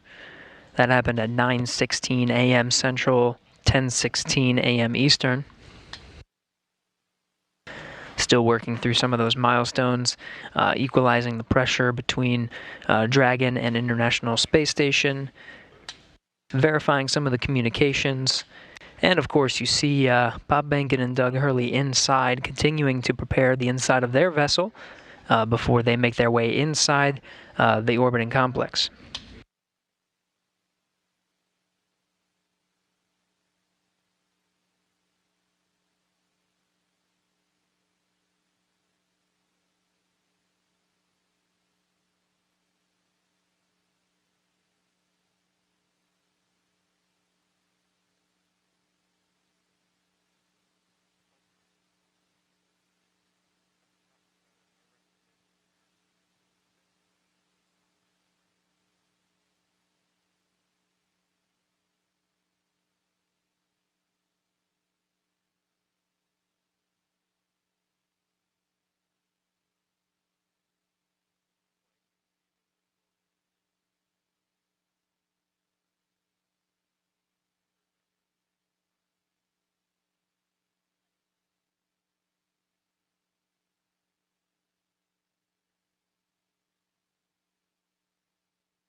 SpaceX Dragon on Dragon to ground. Do you mind taking the cameras down for just a few minutes here? We will put that in work and let you know when it's done.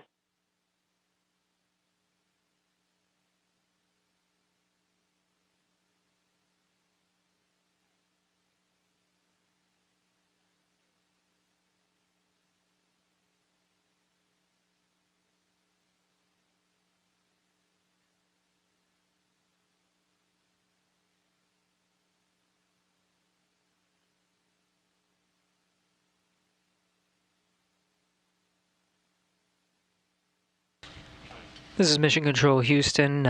You heard the call from Bob Behnken, Joint Operations Mission Commander of the Demo 2 mission, taking down some of those video feeds. We're still waiting for some of those milestones to pass before actually opening the hatch. The Dragon crew continuing to get themselves ready before opening the hatch. Chris Cassidy on the other side, just preparing some of the camera views, making sure everything's set there, done even a little bit ahead of time. We do have confirmation that there is a good data connection path between Dragon and the International Space Station. Some of those checks underway next.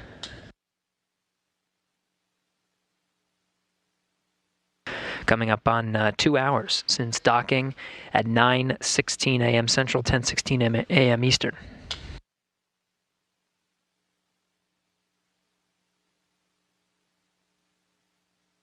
Space Station on 3. The SSC's been rebooted. Any success? Hey Chris, we see good connection between the SSC and the camera, and we're just performing the calibration now. We'll start recording shortly. Thanks for your help. Yeah, no problem. Happy to help. Dragon SpaceX, we have gone exterior with the cameras.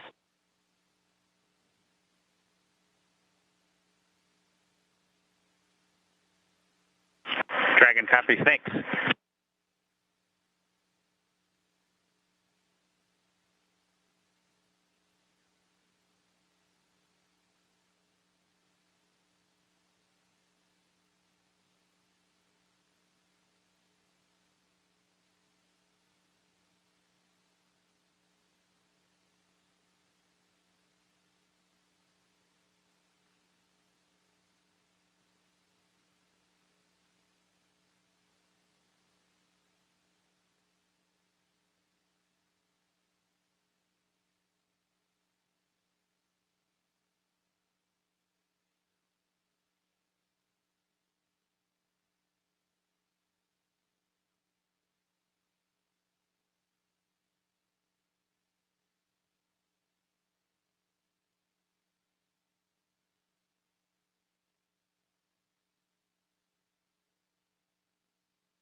This is Mission Control Houston. Again, you're getting a look at the inside of the International Space Station. That's NASA astronaut Chris Cassidy, commander of Expedition 63. Continuing to get some of those cameras configured for hatch opening. Many milestones already passed after docking at 9:16 a.m. Central, almost 2 hours ago at this point.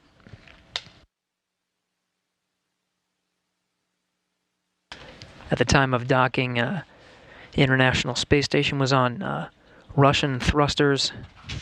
After contact and capture, was moved over to control moment gyro, stabilization and attitude control, now back to its standard configuration of thrusters and control moment gyros.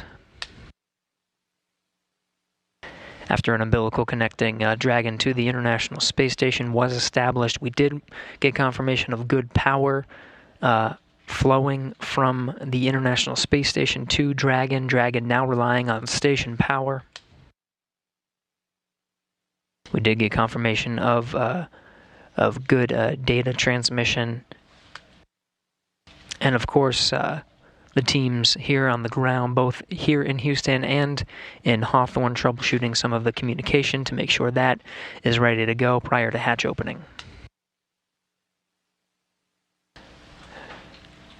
Pressurization between International Space Station and Dragon brought up to the same pressure, 14.7, the same we would find here on Earth.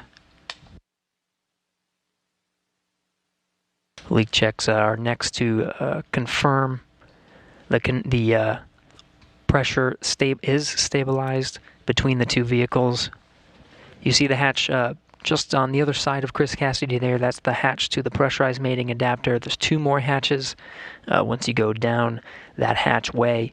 One is to the international docking adapter, and the other is the hatch of Dragon itself.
SpaceX Dragon with a couple of questions.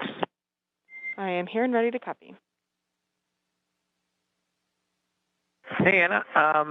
We show about an hour and 11 minutes since we started drying the suits, just to let you know that. And then the other thing is we can put 4.400 section 2 in work if you think we have some time before we get the hatch open. We copy. You are go to stop drying your suits and turn off that suit fan at this time. Let me get you words on that waste system flush. Okay. We'll shut the suit fan off now.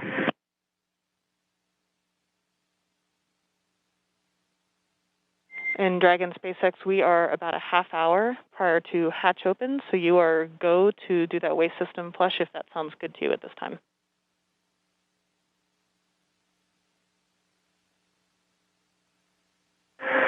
Okay, we may give it a few minutes. If it's going to be 30 minutes until hatch opening, we may want to use it just one more time. So, yeah, we may hold off for another 10 minutes or so. But let us know if anything changes. Otherwise, we'll do it then. Totally reasonable. Sounds like a good plan. Thanks. And Dragon, Houston on Dragon 2 ground. We're still working comm issues. We're going to take down the big loop now. We'll maintain you on Dragon to ground. We'll call you when we have hardline back in place. Stand by 1 second. Chris. Dragon copies, Houston. Thanks. Go ahead, Chris. Sorry, I was talking to Dragon. Yeah, no problem. Hey, I'm just looking ahead at the PAO event, and I know it says video through the node 2 and space to ground 2 up and down. It would only take me about 1 minute to change back over to the encoder and go do comm the normal way that we do PAO events, if that's something that's preferred. It really is super fast, and I can get you that way in that config real quick if you need it. Later. Copy, Chris. Yeah, copy. Thanks for that. We'll offer it up, and I'll let you know if we want to go that way. Copy. Obviously not urgent or important, just throwing it out there.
Station Houston on 3 for Chris comm config. Go ahead. We just wanted to clarify from your last comments. We show it as being in the standard config, whereby you're going to be coming down over the camcorder HD mic, and we'll be going up over space to ground 2, and that's what we're intending. Did you maybe just? We might have missed your intent in your previous remarks. Is that what you had in mind? No, I had, like we do all other PAO events, we talk, we hold the handheld microphone that is going through the clip-on mic transmitter to the clip-on, through the camera, and then the audio comes down through the encoder. That's how we typically do PAO events. So I could go back to that config if you need, super fast, or if you want to do it this way where we're talking on space to ground 2, that's fine too. I don't care. Just throwing it out there because it's different than we normally do PAO events.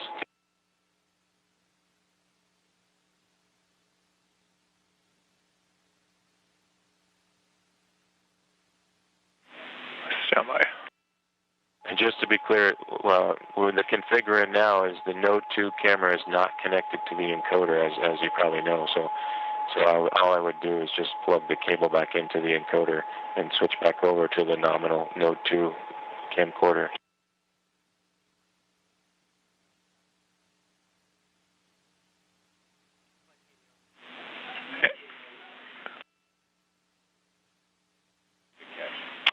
And Chris, that is clear. The camera needs to be plugged into the encoder. So what you're saying is what we need. We don't know where it got swapped up, but the camera should definitely be plugged into the encoder, and audio is coming down via that encoder.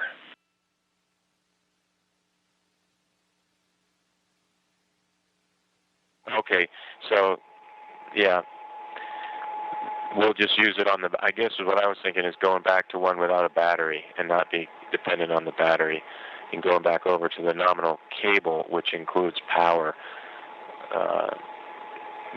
I just get a little leery about relying on these batteries. Gabby, we have Photo TV online, so we're talking to them on the phone right now. Stand by one.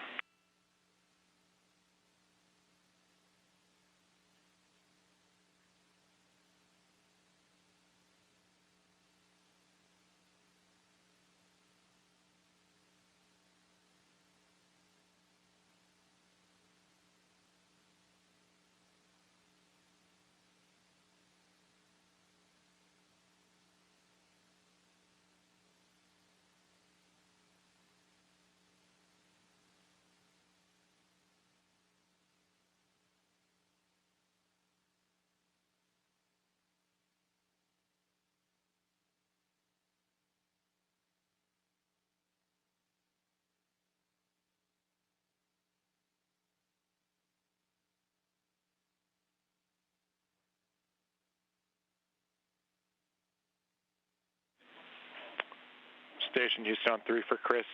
Microphone and the free float camera both connected to the encoder. Does that clear it up?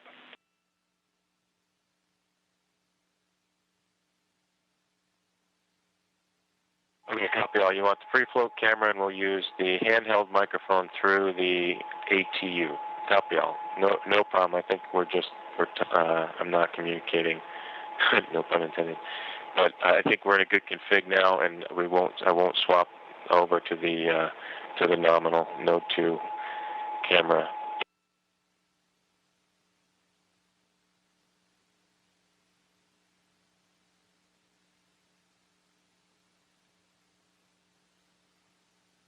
He connected a new cable. Down by Chris.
Station Houston 3, Chris. If you're still there, we think we still have it backwards.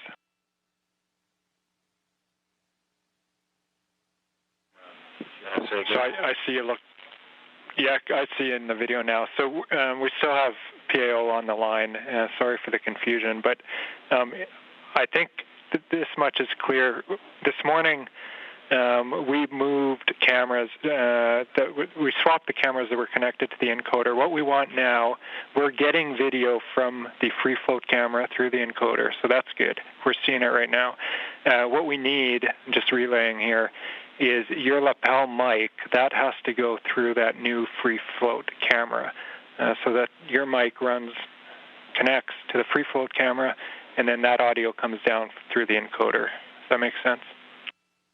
That's the config it's in right now, and that's all perfect. The only benefit, I guess, I didn't initially make it clear, is if I switch back to the normal cable and the normal camera, we're not dependent on a battery power on the camera.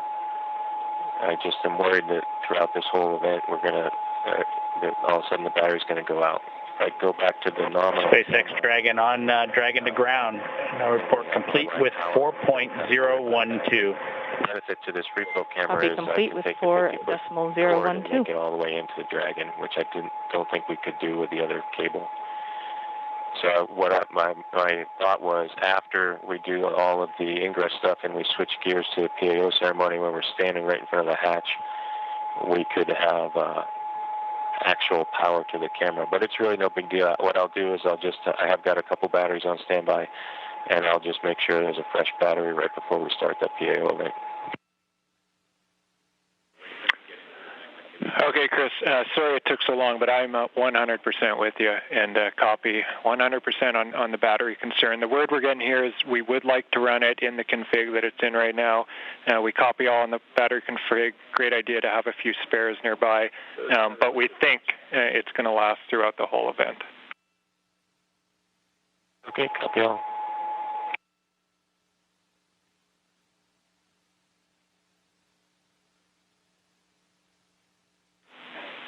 And Station Houston on 3 for Chris. With that out of the way, you have a go when able for your 1615 activity. 1615, that's your go for steps 3 and 4 in 2.102 Crew Dragon ISS arrival. Okay, 1615 activity, inward.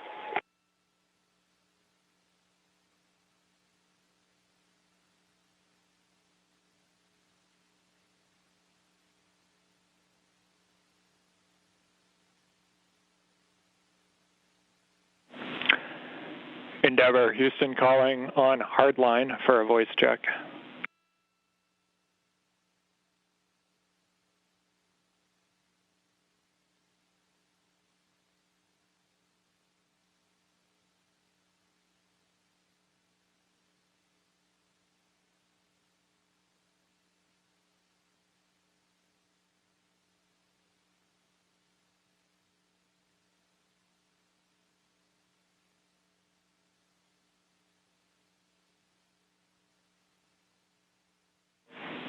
Endeavor, Houston calling via hardline for a voice check.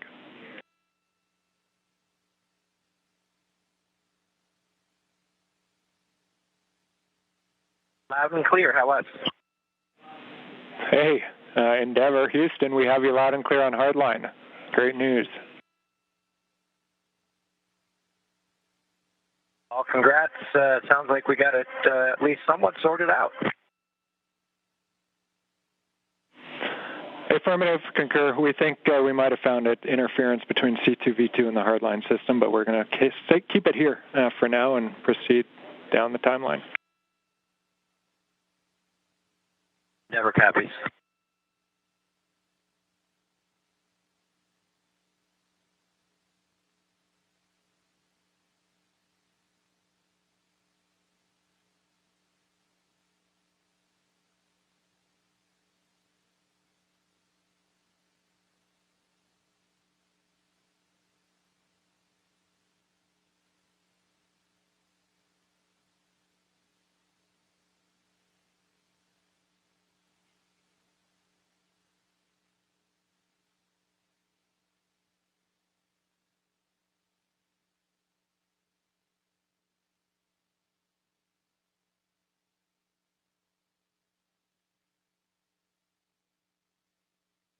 Houston on 3, hey, can you back me up on the PDT? Will do, we're checking.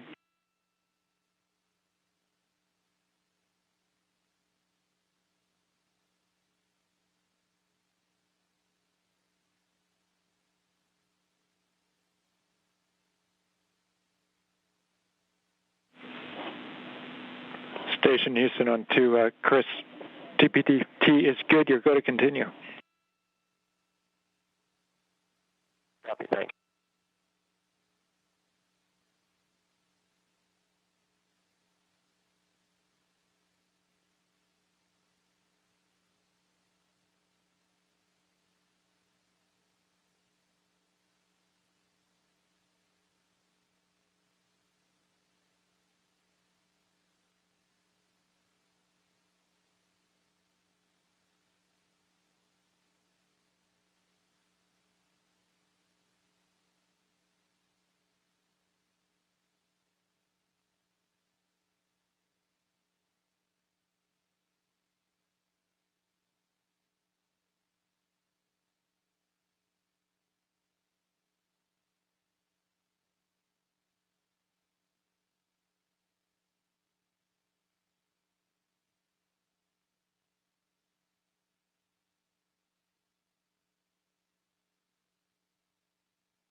This is Mission Control Houston. You're looking at the inside of the International Space Station. What you were hearing before were just some of the audio and video checks, just making sure that everything's synced up so that we get the best views and the best audio possible for when Bob Behnken and Doug Hurley come through that hatch. We're working towards the hatch opening now. You can see Chris Cassidy down the pressurized mating adapter. That hatch will open up to the international docking adapter. On the other side is the Dragon hatch.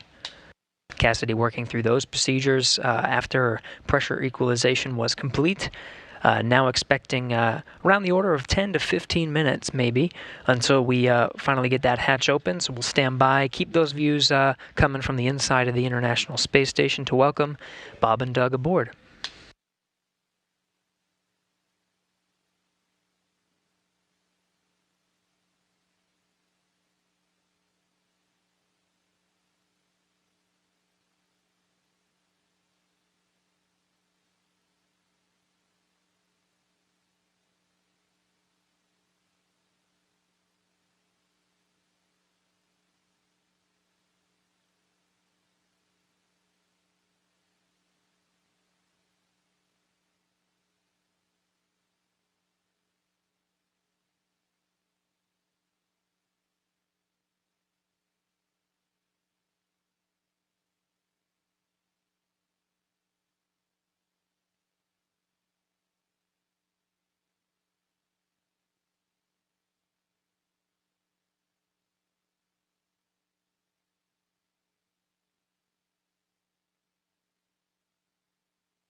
This is Mission Control Houston. You're looking at the live view of the inside of the International Space Station Flight Control Room.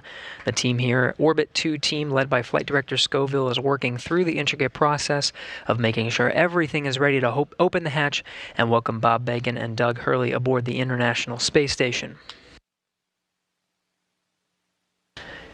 It's been a journey so far to get to this point. More than 2 hours ago, made contact and capture with the International Space Station was the Dragon vehicle, the Crew Dragon vehicle, with Bob Behnken and Doug Hurley aboard, 9:16 a.m. Central, 10:16 a.m.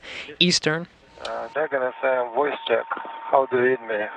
Counting. 1, 2, 1, 30-minute 1, timer 2, that you gave 2, us a little 1, bit 2, earlier. 3, 1, 2, 4, 1, 2, 5. Here, and then give you go to come back on board.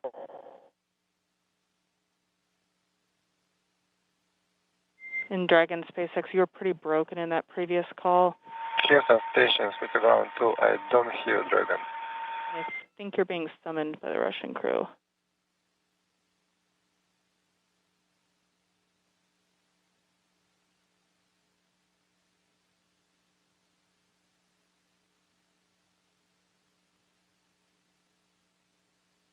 In Dragon SpaceX, I was told to proceed with you. Can you please repeat your last?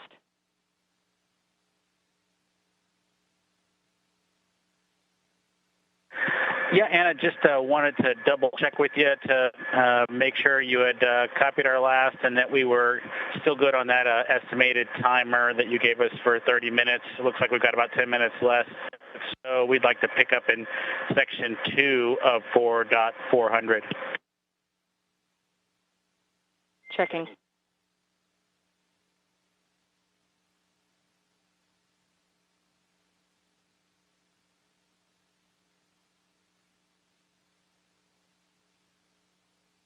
This is Mission Control Houston. Chris Cassidy opens the hatch to the International Docking Adapter, 11:37 a.m. Central Time. Station and Dragon flying together, 267 statute miles over the South Pacific. There's a view from the camera at the forward end of Dragon. 20 minutes until Dragon hatch open, and the APAS hatch was just opened.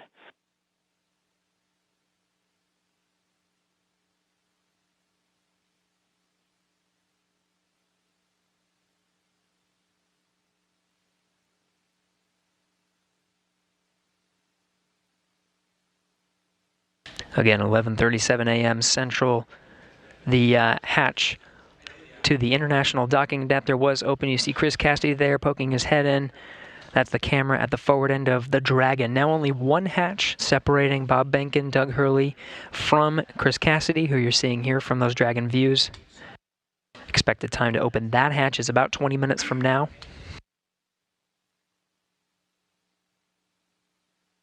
We'll report that time to you and expect to do a welcome ceremony at 12:15 a.m. Central Time, 1:15 p.m. Eastern. That'll welcome Bob Behnken and Doug Hurley aboard the International Space Station as part of the Expedition 63 crew. We'll get to hear some words from them and have some VIPs here in Mission Control Houston to provide words to the teams that oversaw the entire mission and the crew aboard the International Space Station. Station Houston, we copy the hatch open, no condensation, thanks.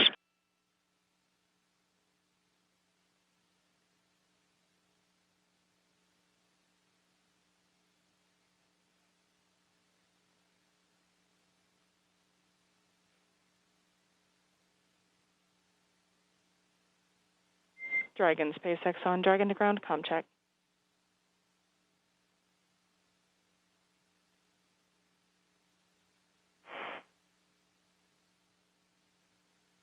Dragon to ground, how us? A little choppy, how me?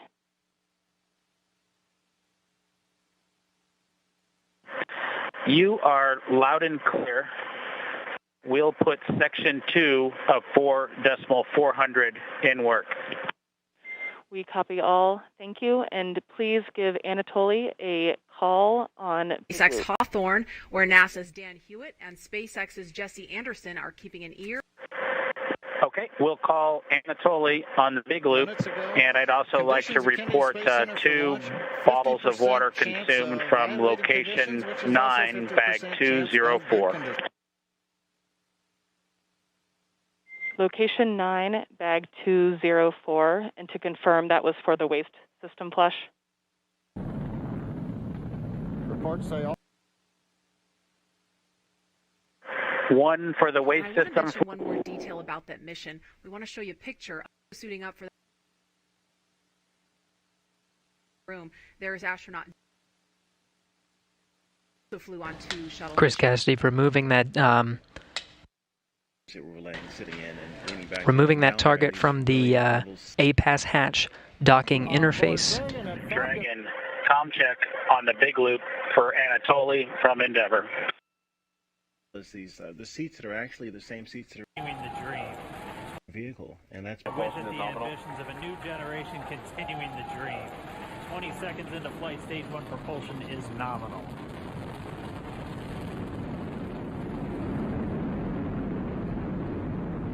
T plus 30 seconds into this historic mission. Flying crew on board Dragon at 5 to 9. Dragon FM, voice check. How do you read me? Counting 1 to 1, 1 to 2, 1 to 3, 1 to 4, 1 to 5. Anatoly, Endeavor has you loud and clear. How copy? Copy, Houston. They have you loud and clear. Good to hear your voice.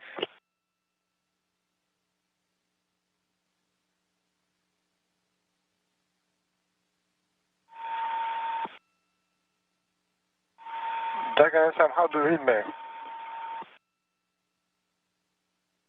Loud and clear. Okay. See you soon. Turning over to Houston.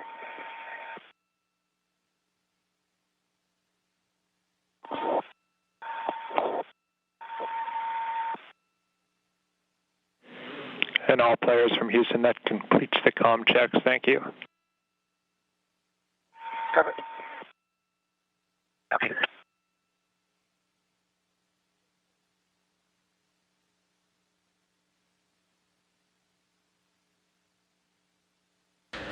This is Mission Control Houston. Those comm checks within the International Space Station between the Dragon crew, Chris Cassidy, and on the other side of the International Space Station, the Russian segment, Russian cosmonaut Anatoly Ivanishin completing those voice checks. You can see Cassidy continuing to outfit the hatch, just clearing the space and providing some padding and removing that docking target from the APAS hatch. SpaceX Dragon, go ahead and Dragon to ground. So I copy that the waste system flush is in work and 2 more bags were consumed from location 9, bag 204, and that includes the water used for the waste system flush. Is that all correct?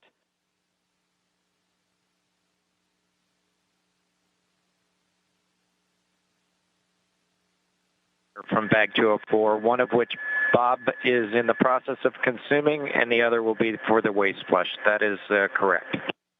Perfect. Thanks for clarifying. And secondly, do we have your permission to come back on board with video?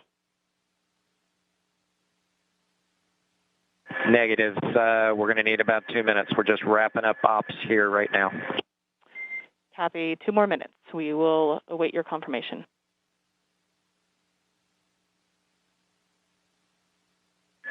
Thank you.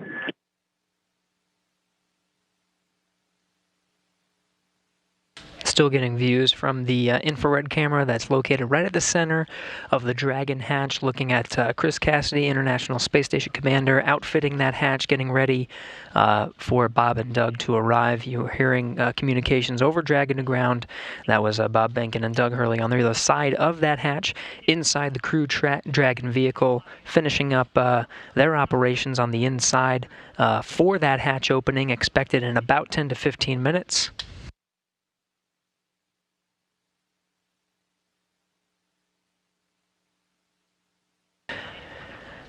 Again, it's been a process to get to this point. Just about 2.5 hours ago, docking to the International Space Station was Bob Benkin and Doug Hurley aboard the first commercial American vehicle to dock to the International Space Station with crew aboard.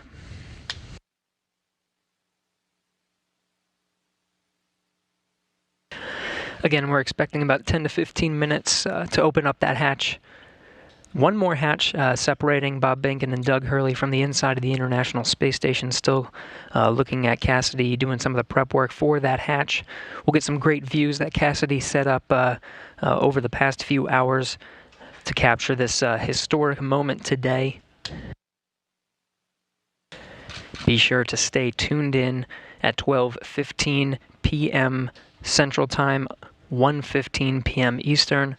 We'll start a welcome ceremony officially welcoming Bob Behnken and Doug Hurley aboard the International Space Station to join the Expedition 63 crew.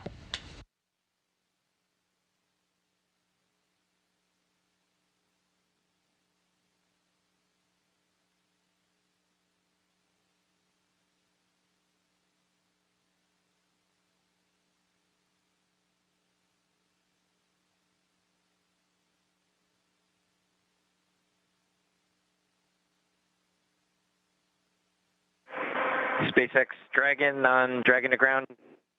Go ahead.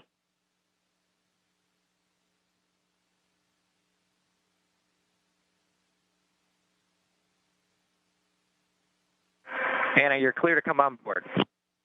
Copy. Clear to come on board, and thanks for your patience with the comm. We are in an orientation that's creating some blockage to receive your comm on Dragon to ground. Yeah, we figured that was it. No problem. That's part of the deal. Chris Cassidy giving a wave, eagerly awaiting Bob and Doug to come aboard. Just behind him, you see Anatoly Ivanishin and Ivan Wagner, Russian cosmonauts of Expedition 63, standing by. We'll be able to come aboard Dragon here in a sec, get some views from the crew Dragon.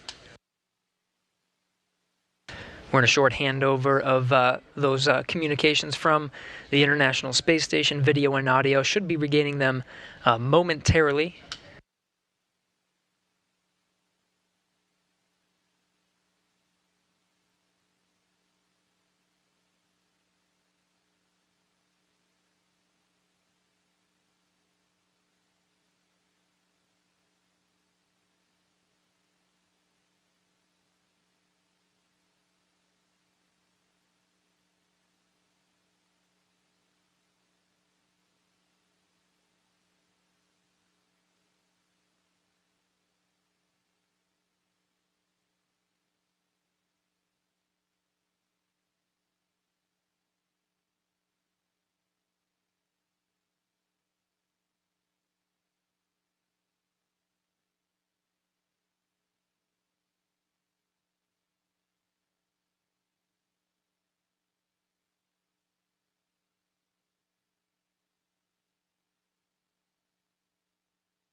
Anatoly Ivanishin in the foreground there. Chris Cassidy continuing the prep work for opening up the hatch there. Again, the pressurized mating adapter hatch you see there in the foreground is open. The APAS hatch to the International Docking Adapter is open. Just one more, and that's the hatch of Dragon, the Crew Dragon vehicle.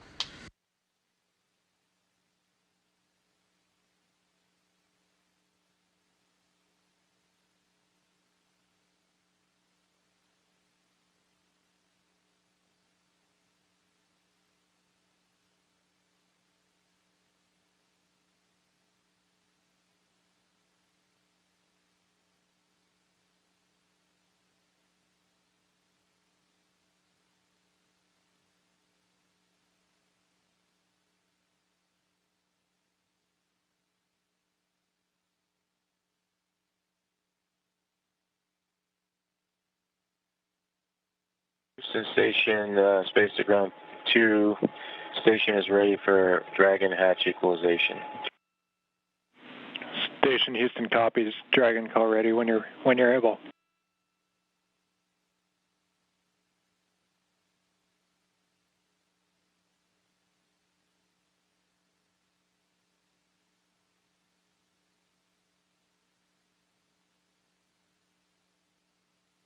Houston, Dragon, go ahead. And Dragon, Houston, just looking to confirm that you're ready for hatch equalization.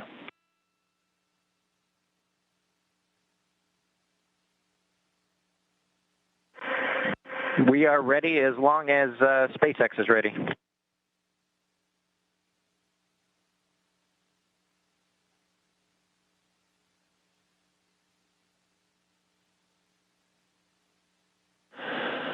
Okay, station and Endeavour, stand by for equalization. We're putting it in work. Expected equalization time, 4 minutes.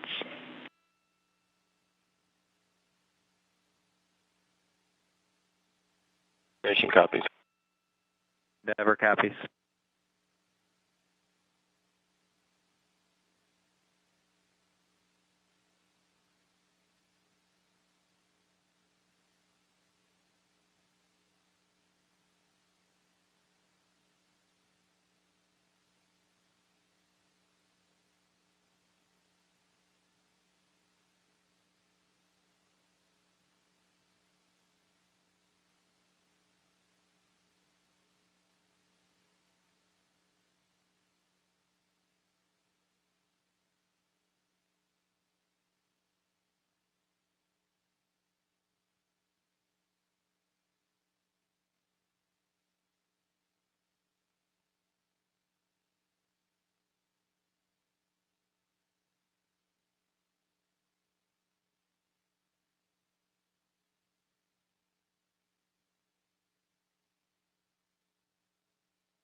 This is Mission Control Houston.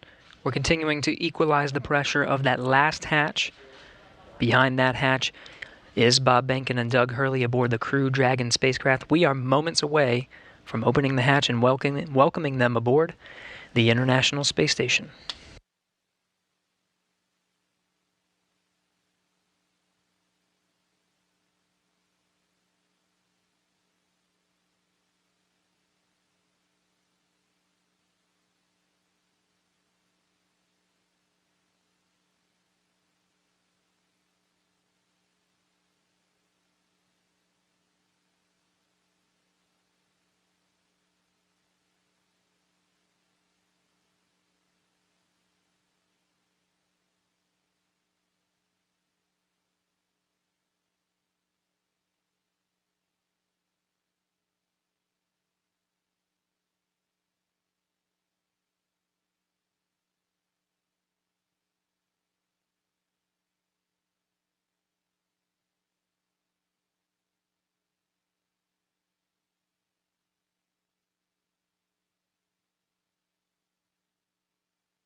This is Mission Control Houston. If you're just tuning in, we are standing by for confirmation of the hatch opening between the International Space Station and the Crew Dragon.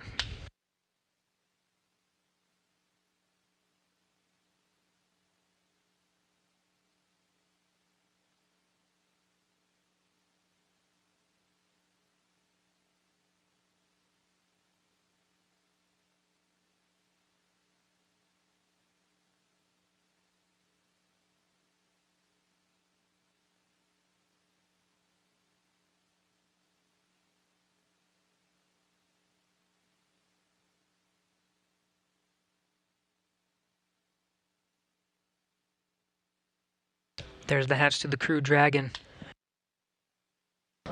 Seeing Doug Hurley through the glass on the other side.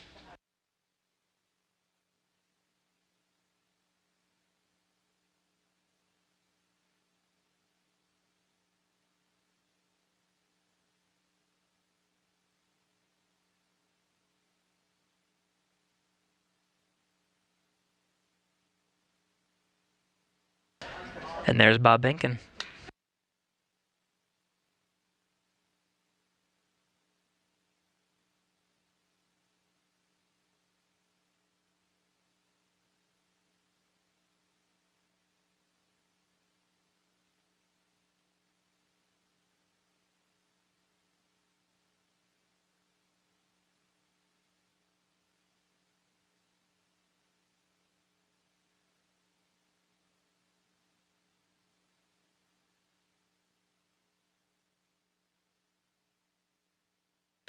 Still equalizing that pressure between the Crew Dragon and International Space Station, just moments away.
Dragon SpaceX on Big Loop. You are go for hatch opening per the decal, followed by the remaining actions in your procedure 4.400.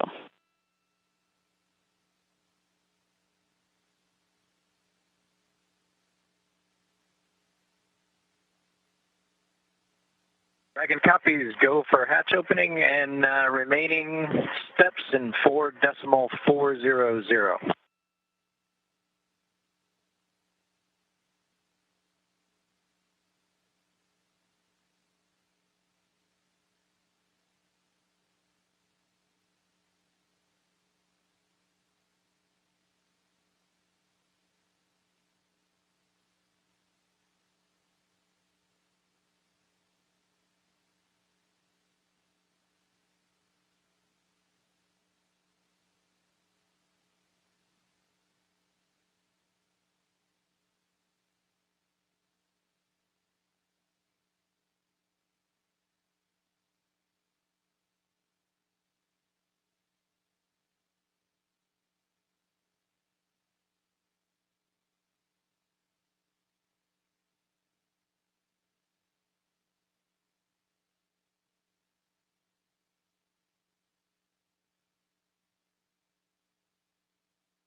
And with that, the hatch is open 12:02 p.m. Central Time, 1:02 p.m. Eastern. Bob Behnken and Doug Hurley opened the hatch to the International Space Station after launching from American soil on a U.S. vehicle for the first time in 9 years, the first time ever for a commercially built spacecraft.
If you're just tuning in, the hatches are open between Dragon and the International Space Station. International Space Station Commander Chris Cassidy now talking with Doug Hurley and Bob Behnken aboard the Crew Dragon spacecraft.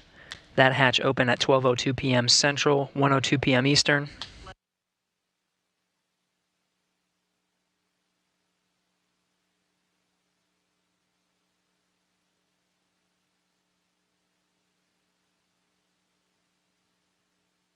SpaceX Dragon on the big loop. The hatch is open in 5.54.400. How copy? I copy. Hatch is open. Great to hear. Thanks.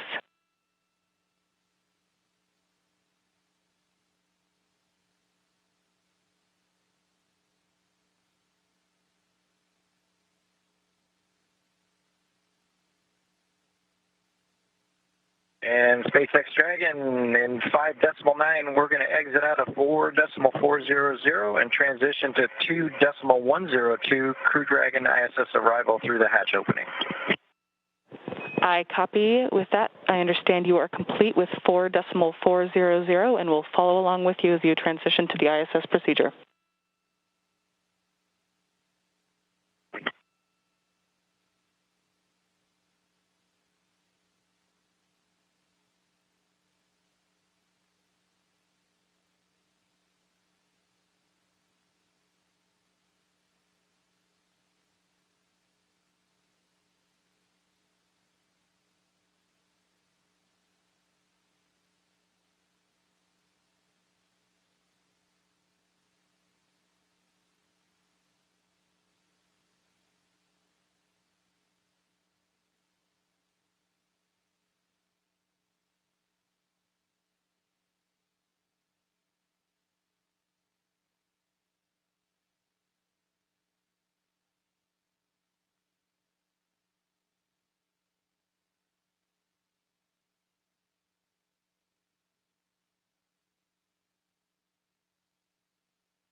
This is Mission Control Houston. The crew of Demo 2 just performing a few closeout duties. The hatches are open. They were open 12:02 p.m. Central Time. We're moments away from the board Demo 2 to enter the International Space Station.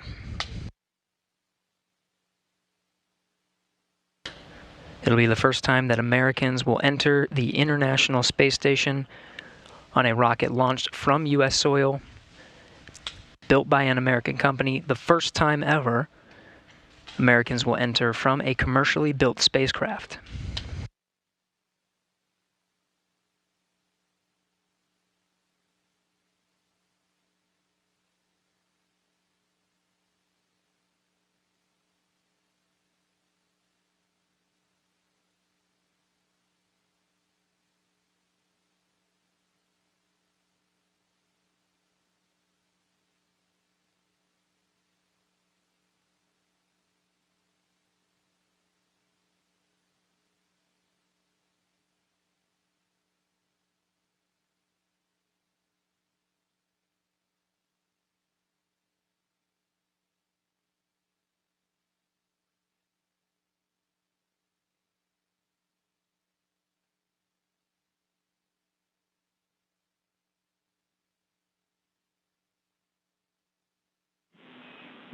Station Houston on Space Ground 2 for Chris.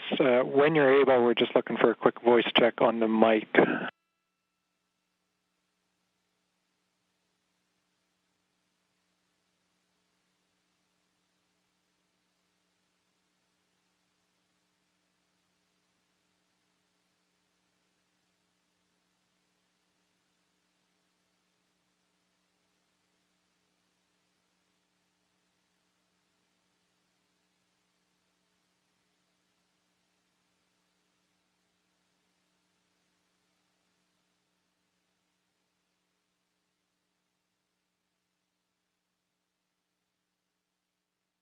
Station Space Ground 2, go ahead.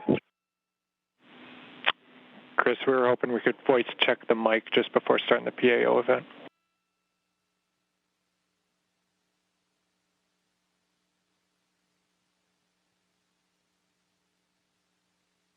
Okay, copy that.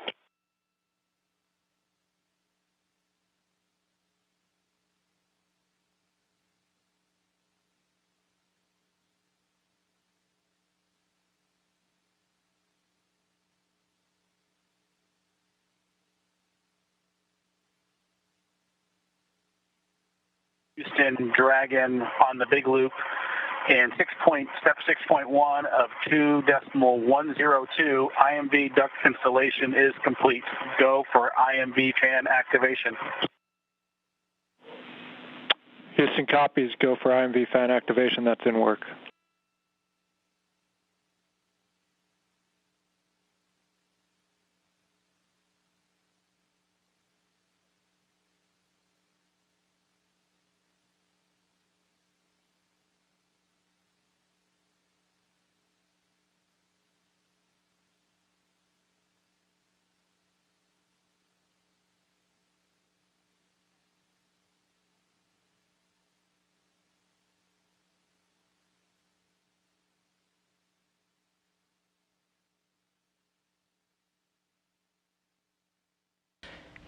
If you're just tuning in, you're getting a live look.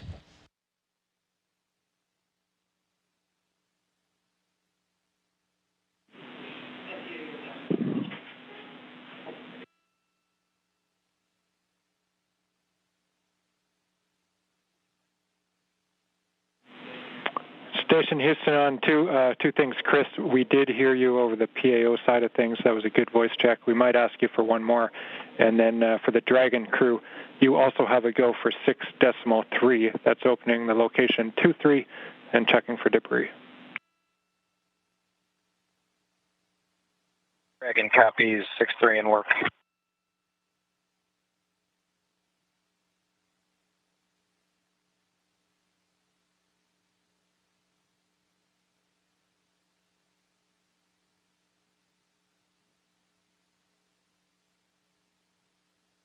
If you're just tuning in, you're getting a live look. On the left of your screen is a look inside the Crew Dragon on the Demo 2 mission. On the right, the International Space Station. Houston, Bob Benkin. Dragon on the big loop. We are ready for 6.4 and section 4 of the LIO instructions.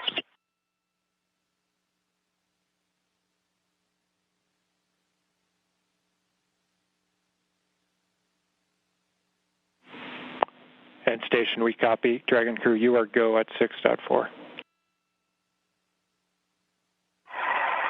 In work.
This is Mission Control Houston.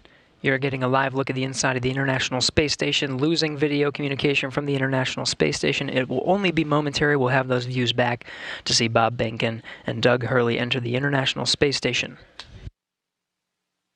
When they do, it'll be the first time that humans will enter through this hatch for the first time in 9 years.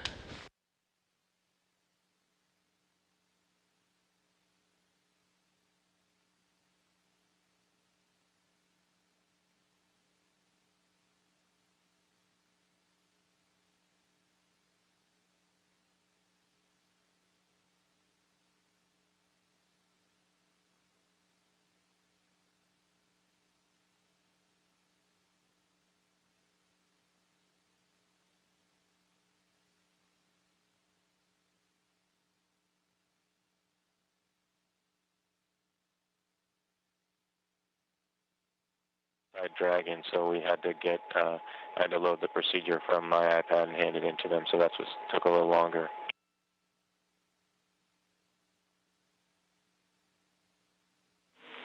We copy, Chris.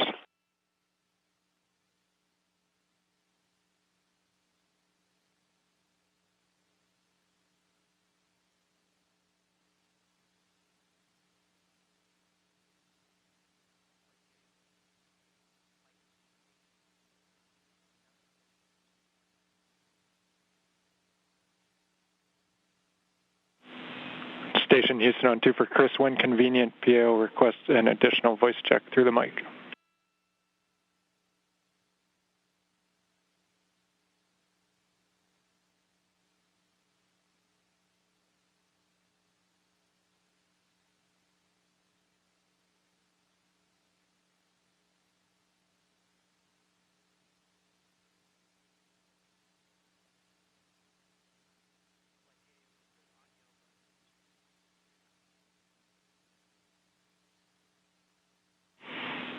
And Chris, we're not hearing you in MCC. We are apparently getting it through to PAO. Just stand by.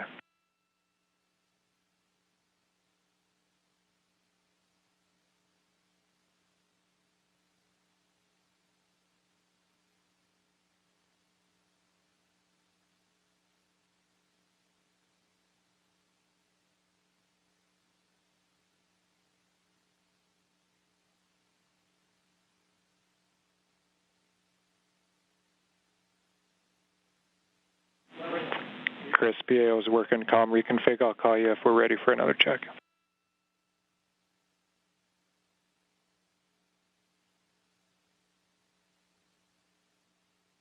Houston and SpaceX Endeavour in 6.5 LIO cartridges sealed and installed.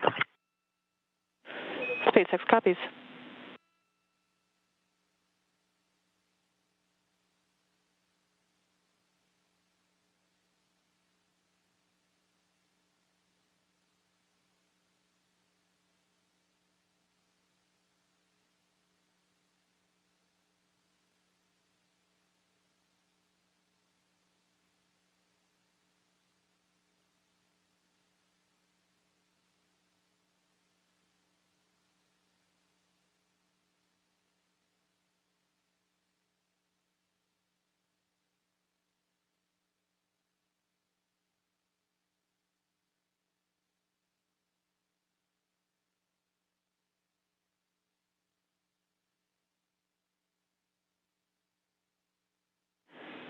Station Houston on 2 for Chris. We wanted you to confirm that the mic is in channel 1. It needs to be in channel 1. A thought here is that it could have been bumped over to 2.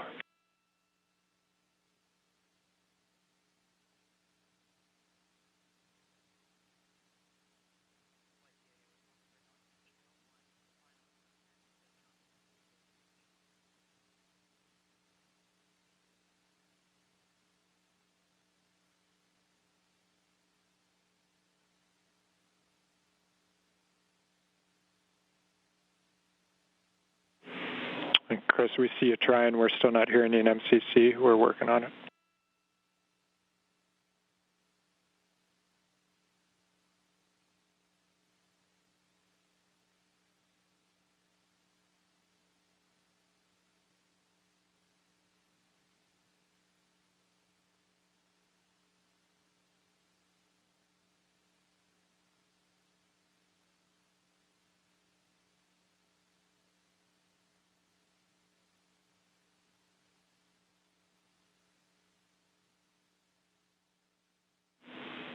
And Chris, nothing in MCC. We see you trying. The word here is that as long as that is in channel 1, any problems past that point are on our end, so we're looking into it. We'll be right back to you.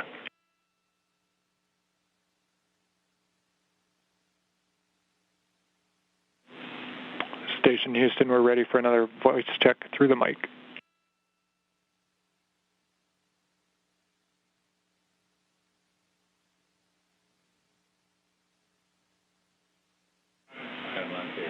Station Houston, we have you loud and clear through the mic. Thank you.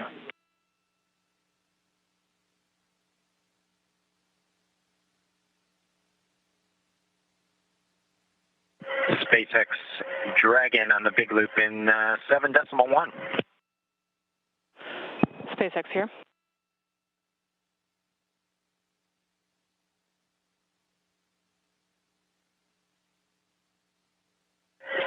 Okay, Anna, in 7.1, it appears that the AVV inner Bravo is open, as well as the PPRV ISO valve.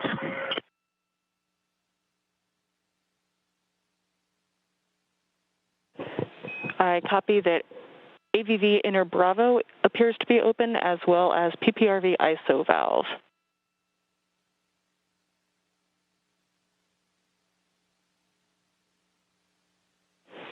Go ahead and cycle them to close if you're good with that call.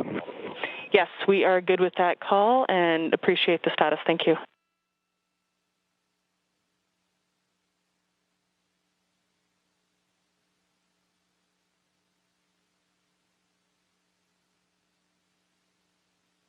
This is Mission Control Houston. If you're just tuning in, hatches were open at 12:02 p.m. Central Time. We are moments away from Bob Behnken and Doug Hurley entering the International Space Station.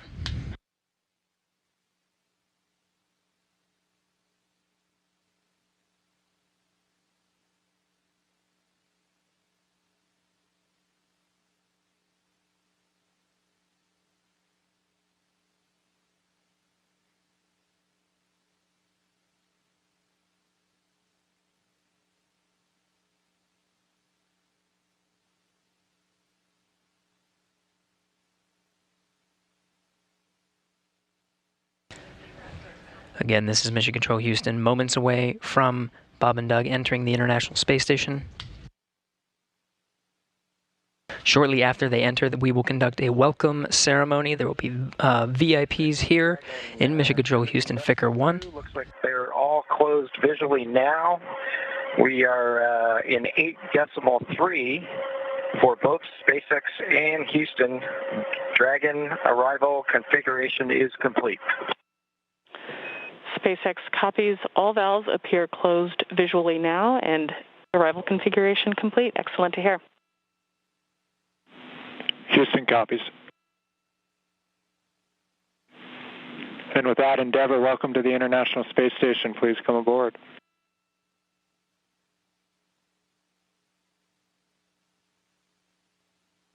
Endeavour copies with pleasure. We'll be there in a second.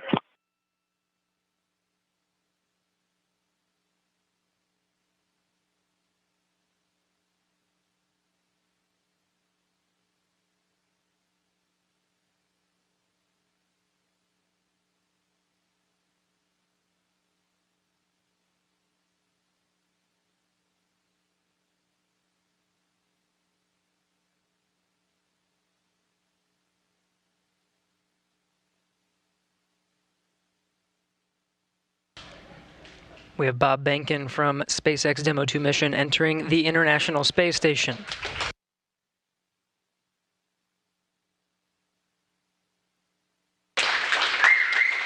Followed by Doug Hurley.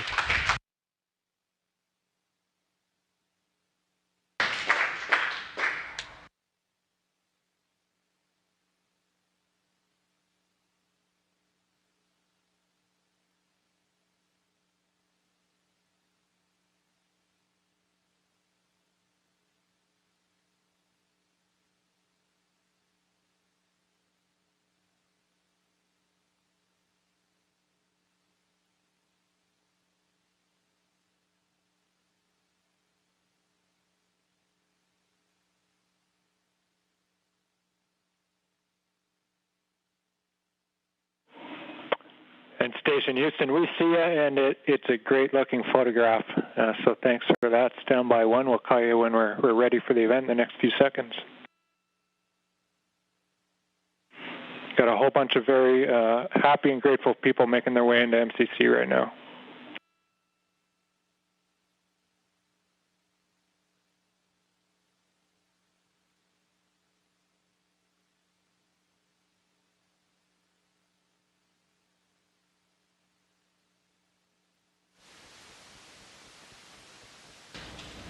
Demo 2 crew now aboard the International Space Station. They entered at 12:22 p.m. Central Time.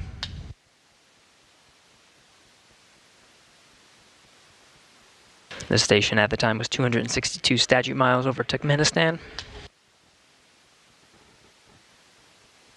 Crew all gathered in front of the cameras at the Node 2 forward end of the International Space Station. Just behind them is the hatchway to the Crew Dragon on this Demo 2 mission.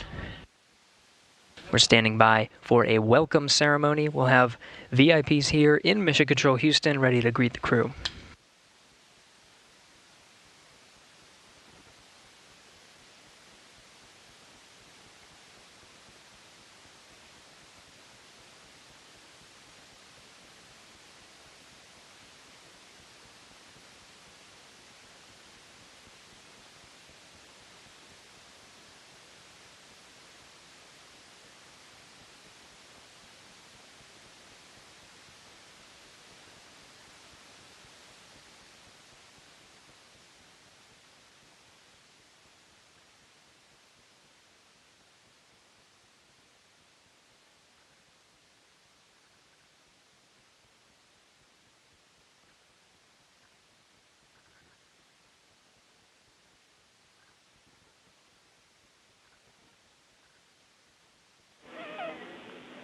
And Station, we're just about ready. Stand by.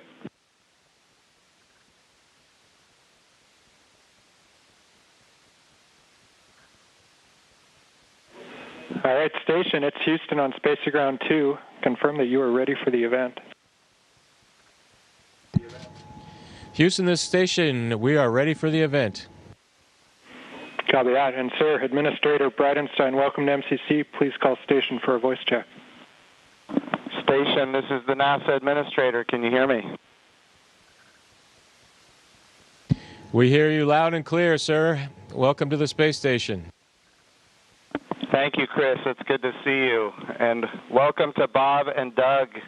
I will tell you, the whole world saw this mission, and we are so proud of everything you have done for our country and, in fact, to inspire the world.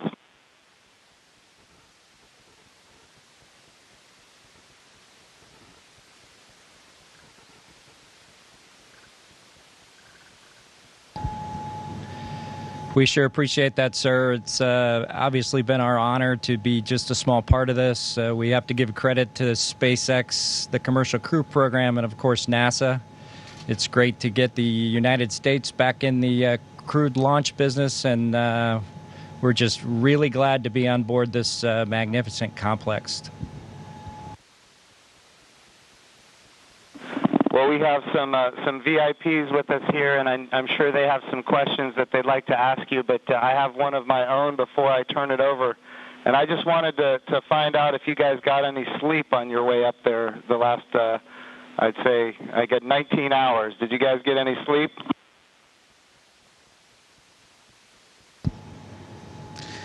Yeah, I think a lot of folks in Hawthorne were asking the same question, sir, but we did get probably a good 7 hours or so opportunity for sleep, and I did succeed at sleep, and Doug did as well. So the first night is always a little bit of a challenge, but the Dragon was a slick vehicle, and we had good airflow, and so we had a excellent evening, and just excited to be back in low Earth orbit again. Amazing. Well, one of the people that is here with us today is Senator Ted Cruz, and of course he's a huge advocate of America's space program, and he's been somebody who has helped us so much as we transition from one administration to the next administration. And the reason missions like this can have success is because of continuity of purpose. And Senator Ted Cruz was a leader on a bill called the the NASA Transition Authorization Act. And because of that, we have had a lot of political support, and we're very grateful for his leadership. Senator Cruz, would you like to say a few words? Well, congratulations, gentlemen. The eyes of the world are upon you, and everyone is proud of you. All of America is watching you, and today and yesterday represent big, big days. We're looking at a decade since we've had American astronauts launched on an American ship from American soil. And I can tell you, I sat with my wife and kids in our living room watching on TV yesterday, and I suspect we did what just about everyone watching did, including both of you, which is held our breath as it took off. And we're glad to see you've landed safely. We're glad to see you've docked. And so let me ask you, that Dragon is an amazing vehicle. How does she handle?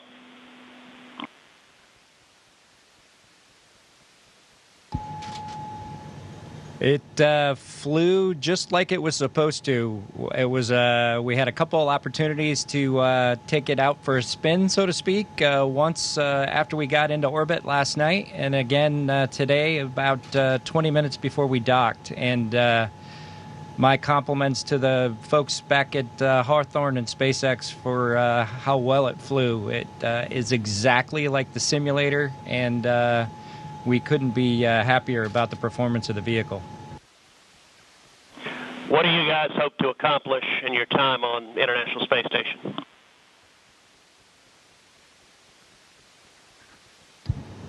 Well, while we're on board the space station, of course, with the new spacecraft, we do hope to put her through her paces, and so the good ship Endeavour is going to get a lot of checkout over the next week or two here, and hopefully we'll be able to declare her operational, and Doug and I will be able to take some burden off of Chris and his crewmates, Ivan and Anatoly, so that we can keep the space station operating at its peak possibilities. So we're looking forward to contributing any way that we can, and like I said, trying to keep space station as productive as possible.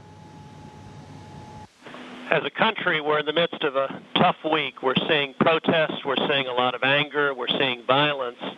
And I have to say, this launch and y'all's docking is a powerful inspiration of what we can do when we come together, of the power of unity, the power of ingenuity.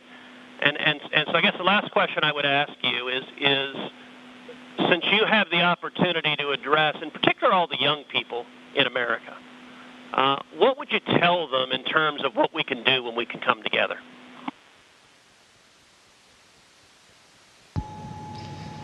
You know, that's a great question.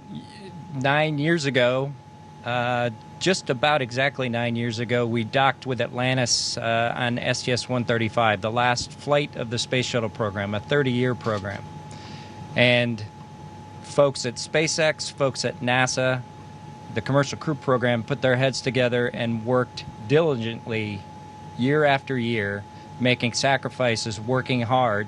And then 9 years later, American launch capability was restored, and this is just one effort that we can show for the ages in this dark time that we've had over the past several months to kind of inspire especially the young people in the United States to reach for these lofty goals and work hard and look what you can accomplish.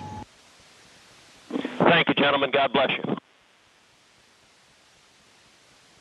Thank you, Senator Cruz. We have another very special guest here that represents the Johnson Space Center.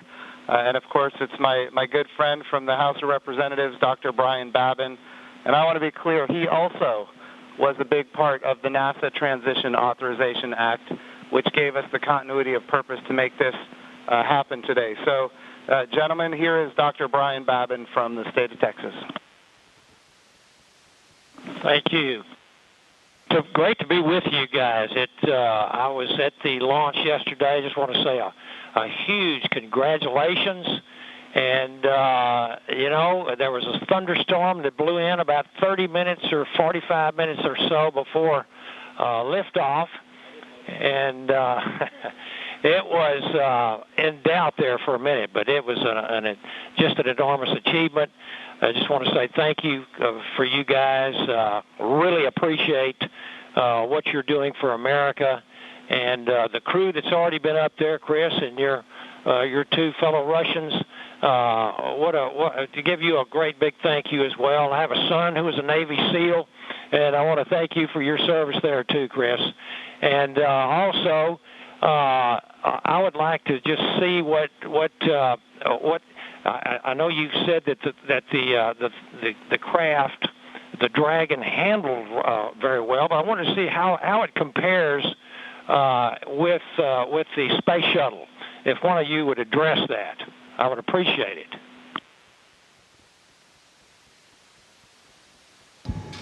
Well, thank you, sir. It certainly has been a long endeavor for us and our namesake spacecraft. We're proud to have her on board the International Space Station after all that the teams around the country and across America have done to get us here today. As far as a comparison with the space shuttle, both Doug and I took a few minutes while we were accomplishing the approach and docking to, in our spare time, talk a little bit about it. We were surprised a little bit at how smooth things were off the pad. The space shuttle is a pretty rough ride heading into orbit with the solid rocket boosters. And our expectation was, as we continued with the flight into second stage, that things would basically get a lot smoother than the space shuttle did. But Dragon was huffing and puffing all the way into orbit, and we were definitely driving or riding a Dragon all the way up. And so it was not quite the same ride, the smooth ride, as the space shuttle was up to MECO. A little bit less G's, but a little bit more alive is probably the best way I would describe it. Anything else, Doug? No. Sounds good. Bob, what is MECO?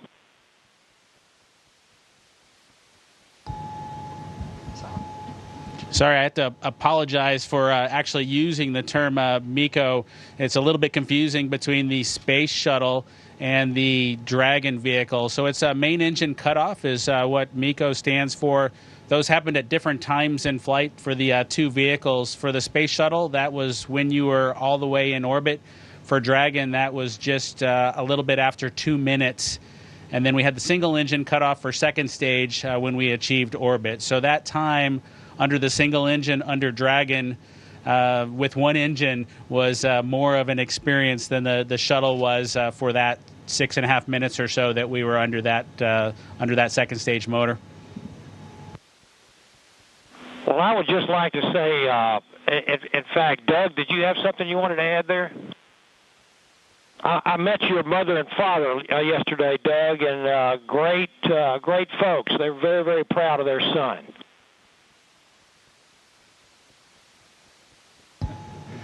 Yeah, that's pretty cool. Hopefully they enjoyed the launch. I know for parents, it can probably be pretty nerve-wracking for them to experience a launch. This was their third, so I'm glad everything went okay, and hopefully it was a good show. We haven't obviously heard or seen any video yet, but we're looking forward to seeing the launch replayed sometime. I can assure you that it was a great show. It was one of the treats of my lifetime, I would have to say, and many other folks that were sitting there looking all across the country and even the world.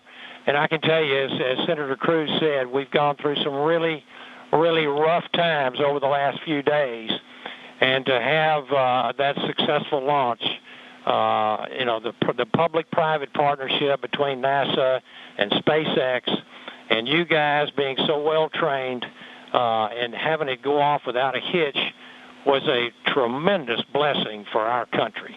And I can't tell you how many emails and communications I've gotten from people that who were so disturbed by what's been going on, transpiring around the country, to have the great news and the wonderful liftoff and everything going without a hitch. So I just want to say God bless both of you. Thank you so very much. Bless the rest of you folks up there as well. We thank our Russian partners.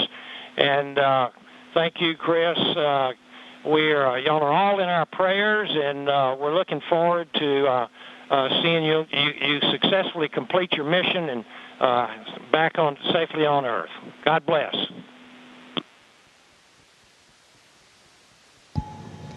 Thank you very much. Yeah, and just so you guys are aware, the show was in fact spectacular. The ratings on NASA TV beat everyone else. Not just some of them, it beat all of them, and that includes, yeah, just so everybody is aware, the whole world saw this. It trended number one on Twitter. It was the number one thing talked about on social media in general. This was an amazing moment, and it represents a transition in how we do space flight from the United States of America. NASA is not going to purchase, own, and operate rockets and capsules the way we used to. We're going to partner with commercial industry for access to low Earth orbit, and those partnerships are going to enable our providers to get customers that are not NASA and drive down our costs. And we're going to have numerous providers that are competing on cost and innovation and safety. And we're going to have more access to low Earth orbit than ever before.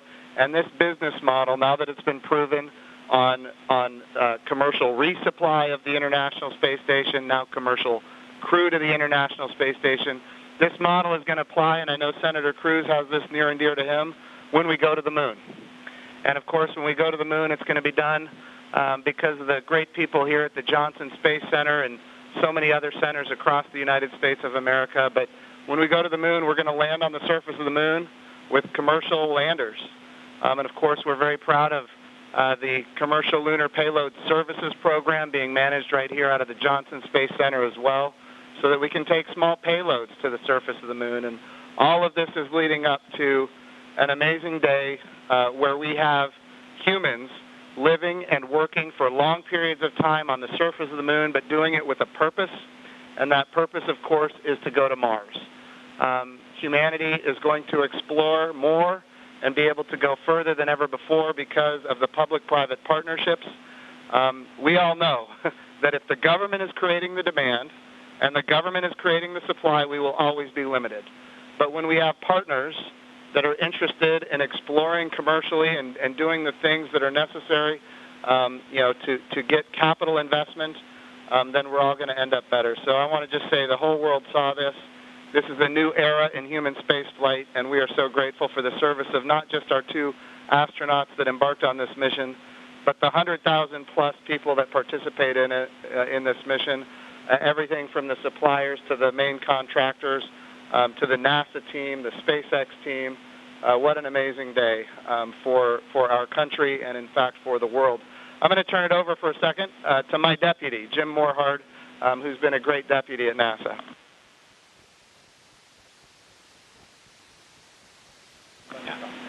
Gentlemen, congratulations. You know, Jim's mentioned going to the moon. And yesterday and today, one, you've inspired the Artemis generation, which is our next generation. And that's what this is about. It's really bringing the children that we've got and our grandchildren forward so they'll be the ones that are going into deep space. This is the dawn of a new era, and we just thank you for being at the beginning of it. Thank you so much. It was absolutely our pleasure, but it's just a huge team effort across the board from SpaceX to NASA that made this all happen. We were just the lucky guys that got to fly the rocket yesterday. I have a question for Chris Cassidy. Our crew here decided to be about 3 days late. You got to work them overtime, I presume, now to get them caught up on all the activities that they missed out on. Any plans for them? Well, the day they missed out on was a good one for them to skip. It was Saturday house cleaning, but I took care of it for them. We'll catch up next weekend.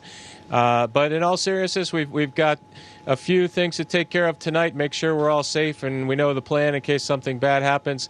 And then we're looking forward to some operational stuff later in the month. Maybe we'll get outside and do some spacewalks. And our efforts in these coming weeks will be in that effort. So we're all super excited to have 2 more crewmates to the Expedition 63 team. Awesome. And of course, here in Houston, this is the home of the astronaut office, and the Johnson Space Center is led by Mark Geyer, and I'm going to turn it over to Mark for a few comments. Thank you, Jim. Hey, it's great to see all of you there. Good to see you, Bob and Doug. I know we talked a few days ago. You look a little taller than I remember you. And but I also want to thank Anatoly and Iman and of course Chris for what you guys have been doing since you all arrived. And I know there's been a ton to do, and you've been really busy, and I appreciate that. So I also like this visual of our international partnership. We have had a tremendous partnership with Roscosmos, and we will continue to do so. But it is nice to see crew arrive from this side of the space station. So that was pretty cool after 9 years. I did have one question for Chris, though. What might you do to ensure that Bob and Doug stay longer? Do you have any strategy there?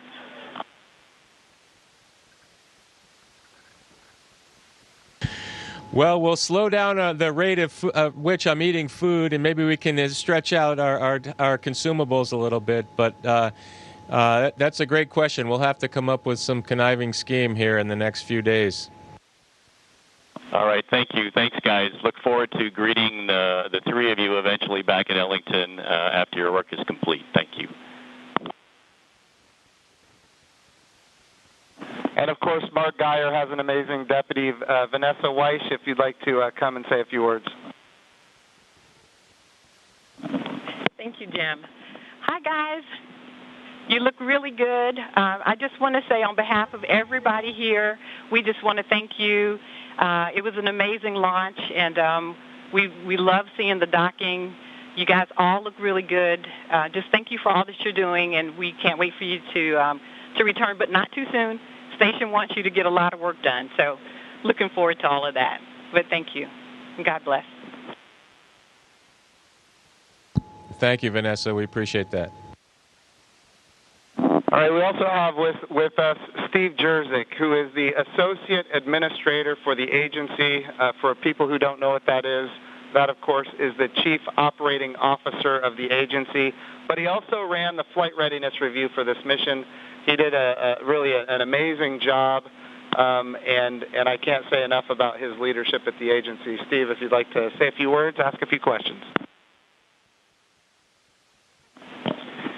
Hey guys, it is just great to see you all on the station. I can't tell you how my adrenaline shut down when you guys opened the hatch. I mean, I've just been on edge ever since yesterday, and the weather cleared. I can't tell you how great it's been to see you on station. It has been a team effort. I felt like the last 2 years I've kind of been part of the team, working through issues, and it's been a heck of a year and a half with Demo 1. And the in-flight abort test, and working through issues like parachutes and the escape system, and I just could not be more proud of the team for getting to this point. It's amazing, and you obviously have been part of that. I really appreciate you all showing up in Washington, D.C. at our reviews, and because the last thing we do at those reviews is look at you all, because you guys are the risk takers, and make sure you're okay with where we are and where we're headed. So I really appreciate that. I really appreciate your active participation in that. And I could not be more, like I said, more proud of the team, and congratulations. And it is awesome to see you guys on station.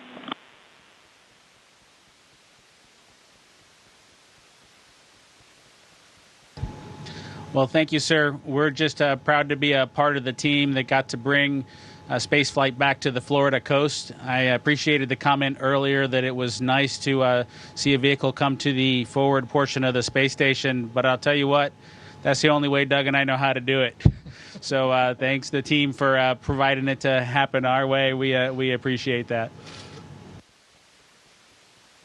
Well, Bob and Doug, just so you're aware, I'm being given the wrap signal. Doug, did you have something to say before we wrap it up here? Oh, no, sir. We're just happy to be here, and Chris is going to put us to work, and hopefully we will fit in and not mess too many things up.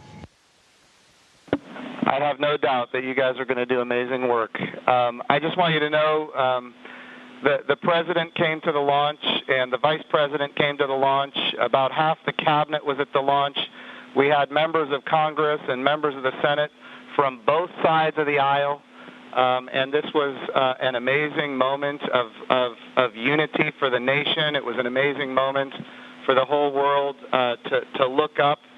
In the midst of the coronavirus pandemic and some other challenges, we were able to have this very, very special moment where we could all look at the future and say that things are going to be brighter tomorrow than they are today. And you and the NASA team and the SpaceX team gave us that opportunity, and for that we are so, so grateful.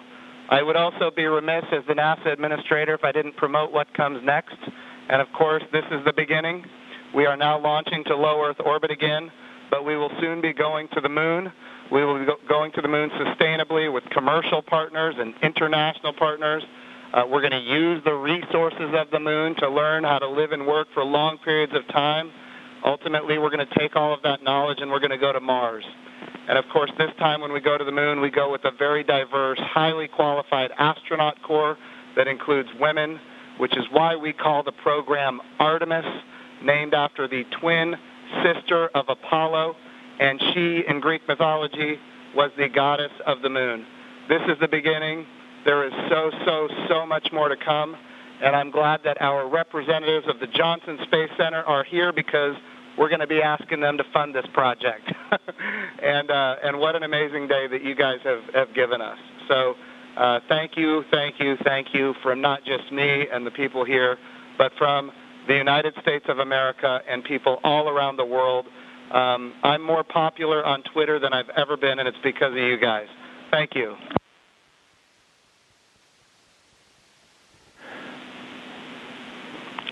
To the crew on the International Thank you to all of Space you. Station. Thank you very much. Hey, Chris, we ask that you just hold your position for a few minutes. There's, of course, a number of photos we'd like to take. And then a quick note for those down here in the room. To Senator Cruz, Congressman Babin, Administrator Bridenstine, Director Geyer, and all of our distinguished visitors, thank you for your participation in today's historic event, and thank you for the leadership that has enabled it.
Station, this is Houston ACR.